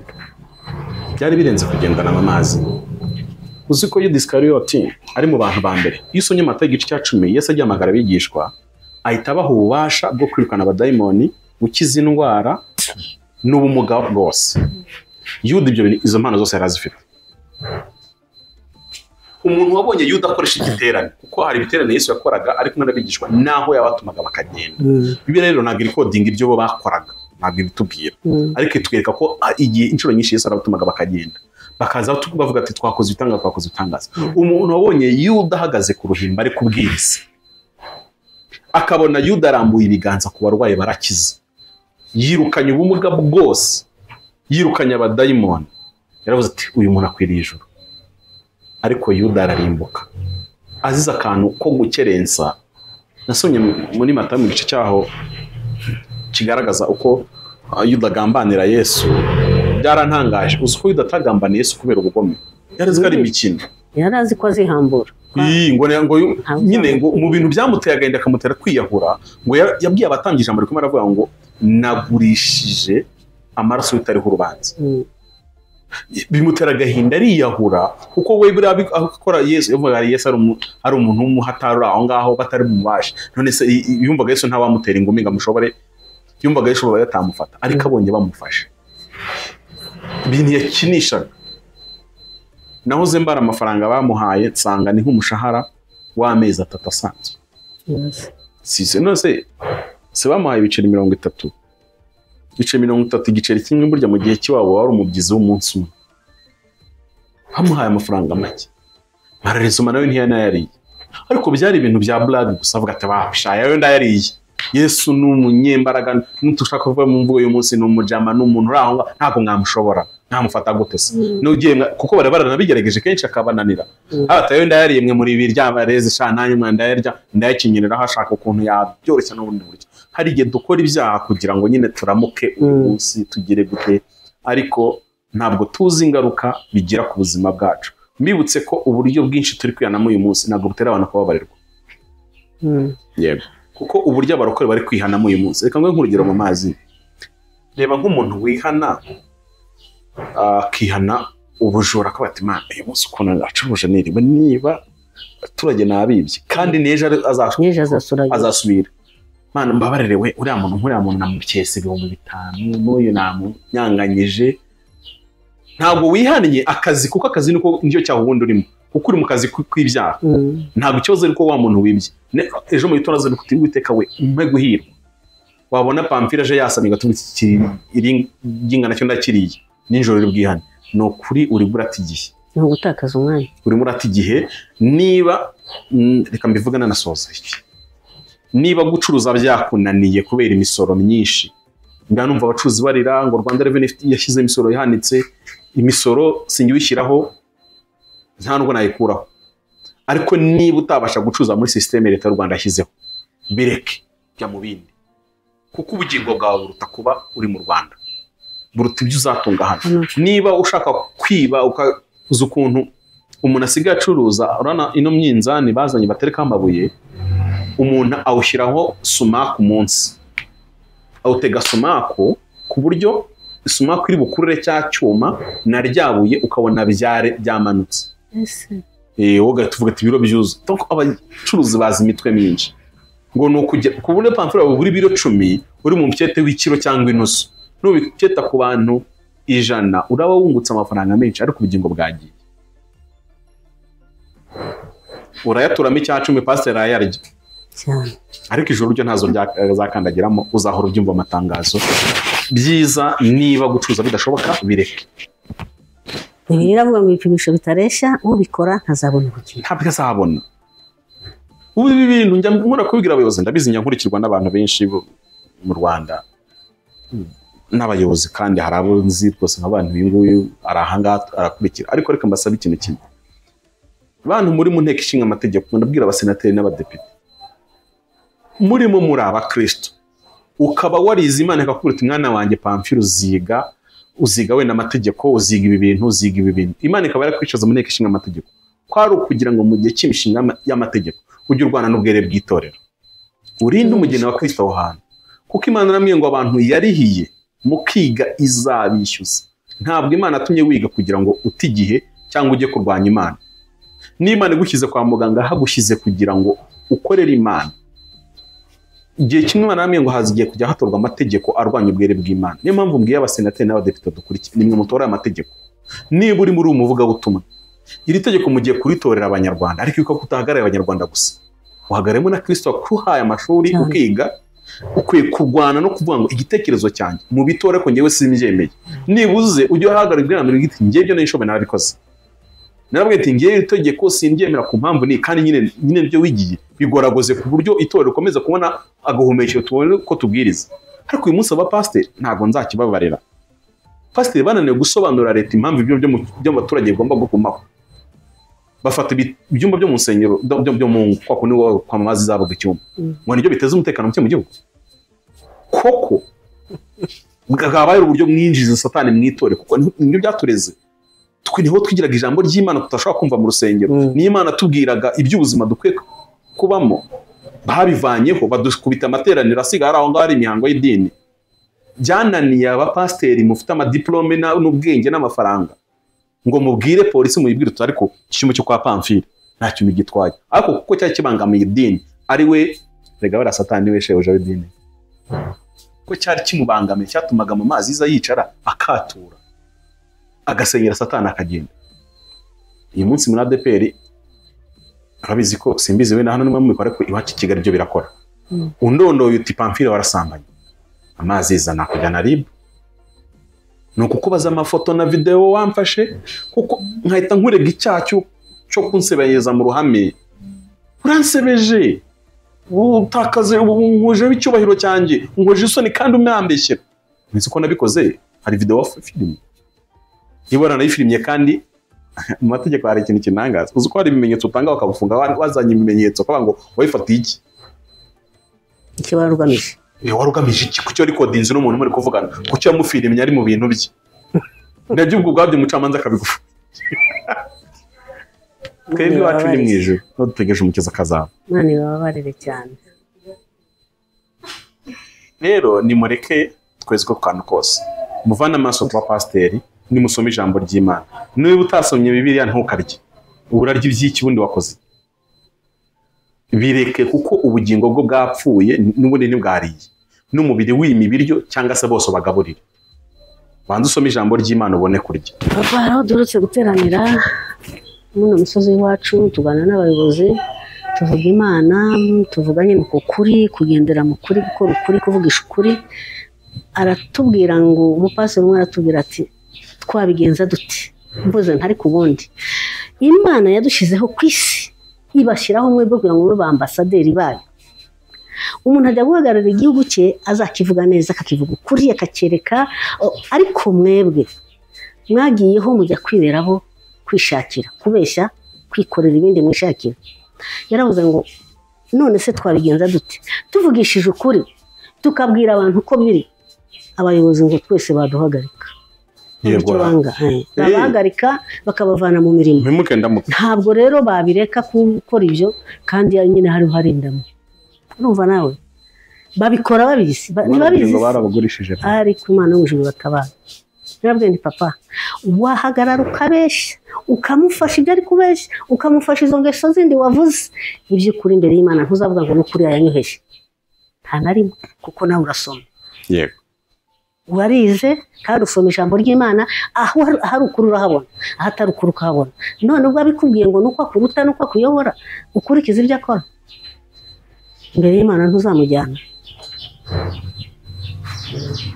ko tuzi ko Imana ivuga ni ikintu cyo gusengera ariko uwumva akwiriye kumva kandi nimwumva mukumvira muzari byiza byo mu gihugu ntabwo igihugu tuvuga ari u Rwanda ni igihugu cyo mu ijuru ariko nimwanga mukagoma inkota y'iteka izabarya ntabwo tuvuze imbunda n'amasasu bya hano mu isi ariko Imana ifite inkota izarya abanzi bacu ni byiza ko umuntu wese ashyira ubwenge kugira agafata umwanya akiyemeza ngo niba ngiye gukizwa ndakijijwe cyangwa se nimba bivuyemo ariko ne kubaho nibeshya ijoro waba wararihe iki wa munsi utabonye Yesu izuba ryakwicaga inzara yakuriye icyacumi watanze nyandeba nk'indushyitsi tw'abaririmbyi bakora umurimo w'Imana uvunanye cyane kandi abenshi bazarimo cyane mbita indushyi uzi gusanga njyewe nabaga muri korali 3 cyarimwe nepitaga inshuro 11 mu cyumweru najyaga repetizo 11 mu cyumweru kimwe kigizwe n'iminsi 7 narepitagamo inshuro 11 kubera kuba muri korali 3 nzi imvu niba mu baririmbyi, ariko uzi gukora ibintu kugira ngo perezida akora ataguhana. Nta ngororano ariko nibyo bakorera. Ubu hari nk'akantu kubera gukunda amafaranga, uzi ko korari ijya gusohoka muri ADEPR ikabanza igatura iwabo, igasiga amaturo hano, ikaza iwanyu ibazaniye ubutumwa bwiza, ariko iby'amaturo ntabwo. Yego, harya ngo ubwo amazi isengera abantu bashaka gukizwa no gukomera mu bintu by'Imana, umwuka wera bakomeze, kandi mumenye ngo umwuka wera nagukomeza hari ibyo ugomba kurekura bigatakara. Umwarimu mwigeze atubaza ikintu kiryoha ku isi, abidaha modovuari y'amezi 2 niba nibuka niba atari ukwezi. Abantu bose baraza ku ishuri bagerageza gusubiza ibyo ngenda mbwira nti nasanze ikintu kiryoha kuruta ibindi byose ari ku isi ari icyaha. Arambaza ngo kubera iki, ndamubwira nti amata bavuze ko aryoha ariko nge sinyama. Inyama ziraryoha ariko hari abantu batazirya. Umuntu hano utabikora ibyo byaha nahaguruka niwe turi bumenye ko bitaryoha. Nubwo birivuga ngo ibihembo by'ibyaha no gupfa, ariko abantu babikora bazi ko ari umunyenga, babisa nk'umunyenga. Yewe iby'amafaranga y'abandi iyo yanywera fanta uyamira wumva imanuka neza, imara icyaka nibyo, ariko kiri inyuma yayo gisharira ku ruturupfu cyane. Icyo nicyo kintu abantu bakwiye kwitegereza. Naho uyu munsi rwose muhumure, Abanyarwanda mukomeze mukore ibyo byaha rwose, ntabwo Imana izabatsembesha umwuzure nk'uwo kwa Nowa. Muhumure, imvura ninagwa ari nyinshi muri amezi ari imbere, ntimuzagira ngo ni igihano cy'Imana gucirwaho iteka, ko imvura iramutse iguye imyaka ikagenda n'imisozi ikagenda, bikaba aricyo gihano Imana iduhannye mu Rwanda, twaba tugize amahirwe kuko twaba dusimbutse urubanza rw'iteka, ariko ruracyahari. Turategereje abantu. Abanyarwanda muhinga, mwitegure ko tugiye mu gihe cy'imvura nyinshi ishobora kwangiza imyaka nk'uko tubyumva za Dubai, nk'uko tubibona mu Burundi n'ahandi no muri Kenya, kuko ibi tubibona mu manyamakuru natwe birakwiye kutureba nk'Abanyarwanda. Ariko nawe mugeni wa Kristo ujye wibuka ko Imana itarababareye isi ya mbere ikarokora Nowa n'abandi bantu 7, nako itazababareye isi uyu munsi. Ubwo itababaye Sodomo n'i Gomora ikarokoramo Loti n'abakobwa be 2, nako itazababarira Abanyarwanda n'ibyaha bakora mu gihe cyose banze kwihana. Kandi mwibuke ko Yesu yabwiye Kaperinawumu, arababwira ngo muzahanwa igihano gikomeye kwihanganirwa kuruta icya Sodomo na Gomora, kuko imirimo n'ibitangaza byabakorewe mu ibikorwa rw'i Sodomo n'i Gomora abari kwihana. Banyarwanda, ubutumwa bwiza mwumvishe mu nzego zose. Mfite agahinda kenshi muri iyi minsi, kuko abantu benshi bitwa ko bafite ijambo muri iki gihugu barimo baratuka Imana. Njya numva speech ziri gukorwa n'ingirwa bwenge dufite muri iki gihugu zirwanya Imana ku rwego ruhambaye. Mamazi ntibatinya gutuka Yesu, gutya kumutuka no gutuka abamwitirirwa bose. Ibi bintu niba mubonye umuyobozi runaka bikoze, mukabona wa kabiri arabikoze, mukabona gatatu arabikoze, ikigiye gukurikira no twese avuga ubutumwa agiye kuzadufunga, kandi muzabibona. Abantu turi kuvuga ubutumwa bwiza, kuko niba umuntu ukomeye muri no domain, ubwo wenda mu gisirikare, atinyutse gutuka Imana twitirirwa, ubutaha ni twebwe azakubita. Niba umuntu ukomeye mu rwego rw'amategeko runaka avuze nabi Yesu, ubutaha ni twazakubita. Banyarwanda, niba hari ibintu mukwiye kwitondera, n'iki kintu mukwiye kugitekerezaho kabiri. Murakoze. Kuzimana umugisha. Nagira ngo dusoreze dusenga ku muntu waba kuri iki kiganiro, ariko umwana w'ubugingo we azi neza ko agomba kuburinda kuko ibindi bintu byose birindwa. Sawa, reka dusenge Imana mu ijuru. Gusa nanjye icyo ndangiza mbabwira nuko ibitangaza byose tubwirwa ari bizasigara muri iyi si. Twabyara, twabyarwa, twarunda, twagira amatungo, twagira imodoka, tukagira amazu meza. Byarantangaje ubwo najyaga ikuzimu, aya mazu agerekeranye bavuga ngo ni etage, ama etage y'inzu harya yitwa Agacurama. Nayabonyeyo ikuzimu. Imyenda wavuze, hari imyenda bajya bambara y'amakanzu wasongoye gutya, nabibonyeyo. Ibyo bintu byose nabibonye ikuzimu. Ibintu byose babwize ukuri utwaha duto n'utunini utu twose uko abantu bigira kose nabibonye iyo ngiyo ikuzimu. Imana yo mu ijuru rero ni ukuri nta kintu na kimwe umuntu azazamukana ajyana mu ijuru. Abo nabonye bari mu gihugu bari muri paradizo yo mu ijuru ntawe nabonye bitwaje akantu ngo kanake, ntawe nabonye umuntu wicaye ngo kinike, nabonye abantu bose bicaye hamwe batuje bafite amahoro kandi basa neza bameze neza barenze umunsi w'impanda.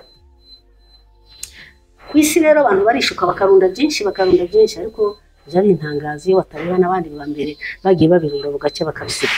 Imana idutabare, reka dusenge Imana. Mbabwiye ngo kwihana icyaha, umuntu uzihana akihana icyaha n'igisa nacyo akirinda iyi si n'ibirimo, uwo muntu azabona Imana.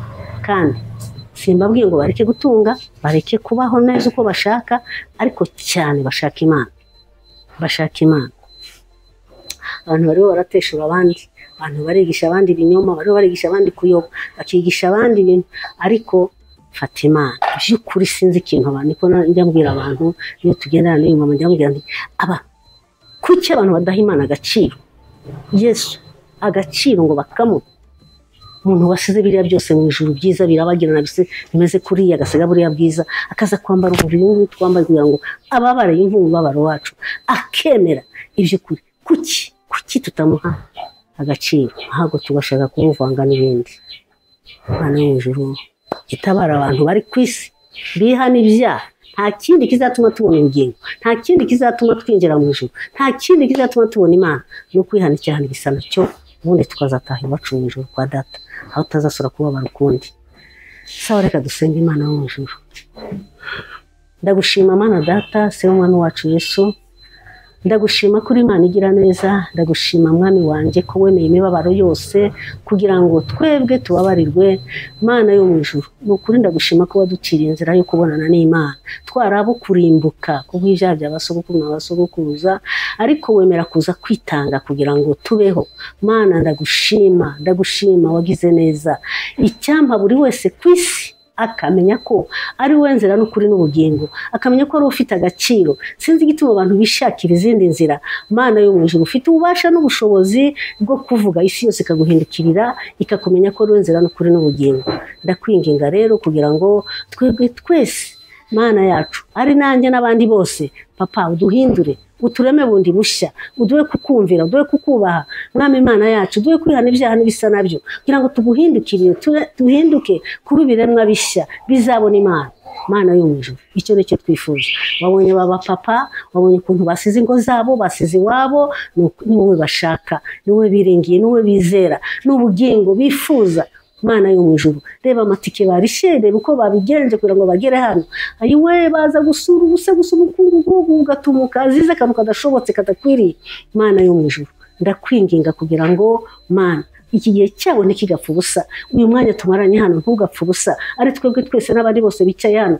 Uyu mwanya ntukadupfira ubusa. Icyampa tukumva, icyampa tukumvira, icyampa tukamenya ko abazajya mu ijuru ari abazihana ibyaha n'ibisa nabyo. Ndakwinginga rero Mana yo mu ijuru, usange abari ku isi, abayobozi, abakizwa, Mwami Imana yacu, ubasange abakristo, ubahindure Papa, ubahe kwihana baguhungiye isi n'ibirimo, kuko isi izarimbukana n'ibyayo, ariko ubugingo buzahoraho iteka. Ubuzakwizera, ubuzakwiringira, ubuzareka iyi si, ubuzareka ibiri muri iyi si, ingeso zose ziri muri iyi si, bakaguhindukira, ubwo bugingo buzabona Imana kandi buzabaho iteka ryose. Ngaho rero bana nabo ubafashe, ubagire neza, ubahe imbaraga zo guhunga ibyaha n'ibisa nabyo kugira ngo bagusange, baguhindukirire, bakumenye ko ari inzira n'ukuri n'ubugingo. Bana nabo rero n'abari ku isi bose, abagore, abagabo, abasaza, abakecuru, abana bato, mu izina ryawe Yesu w'i Nazareti, ukomeze kubana nabo kandi ukomeze kubana natwe twese. Nsabye nizeye ni kubwawe Yesu, amen.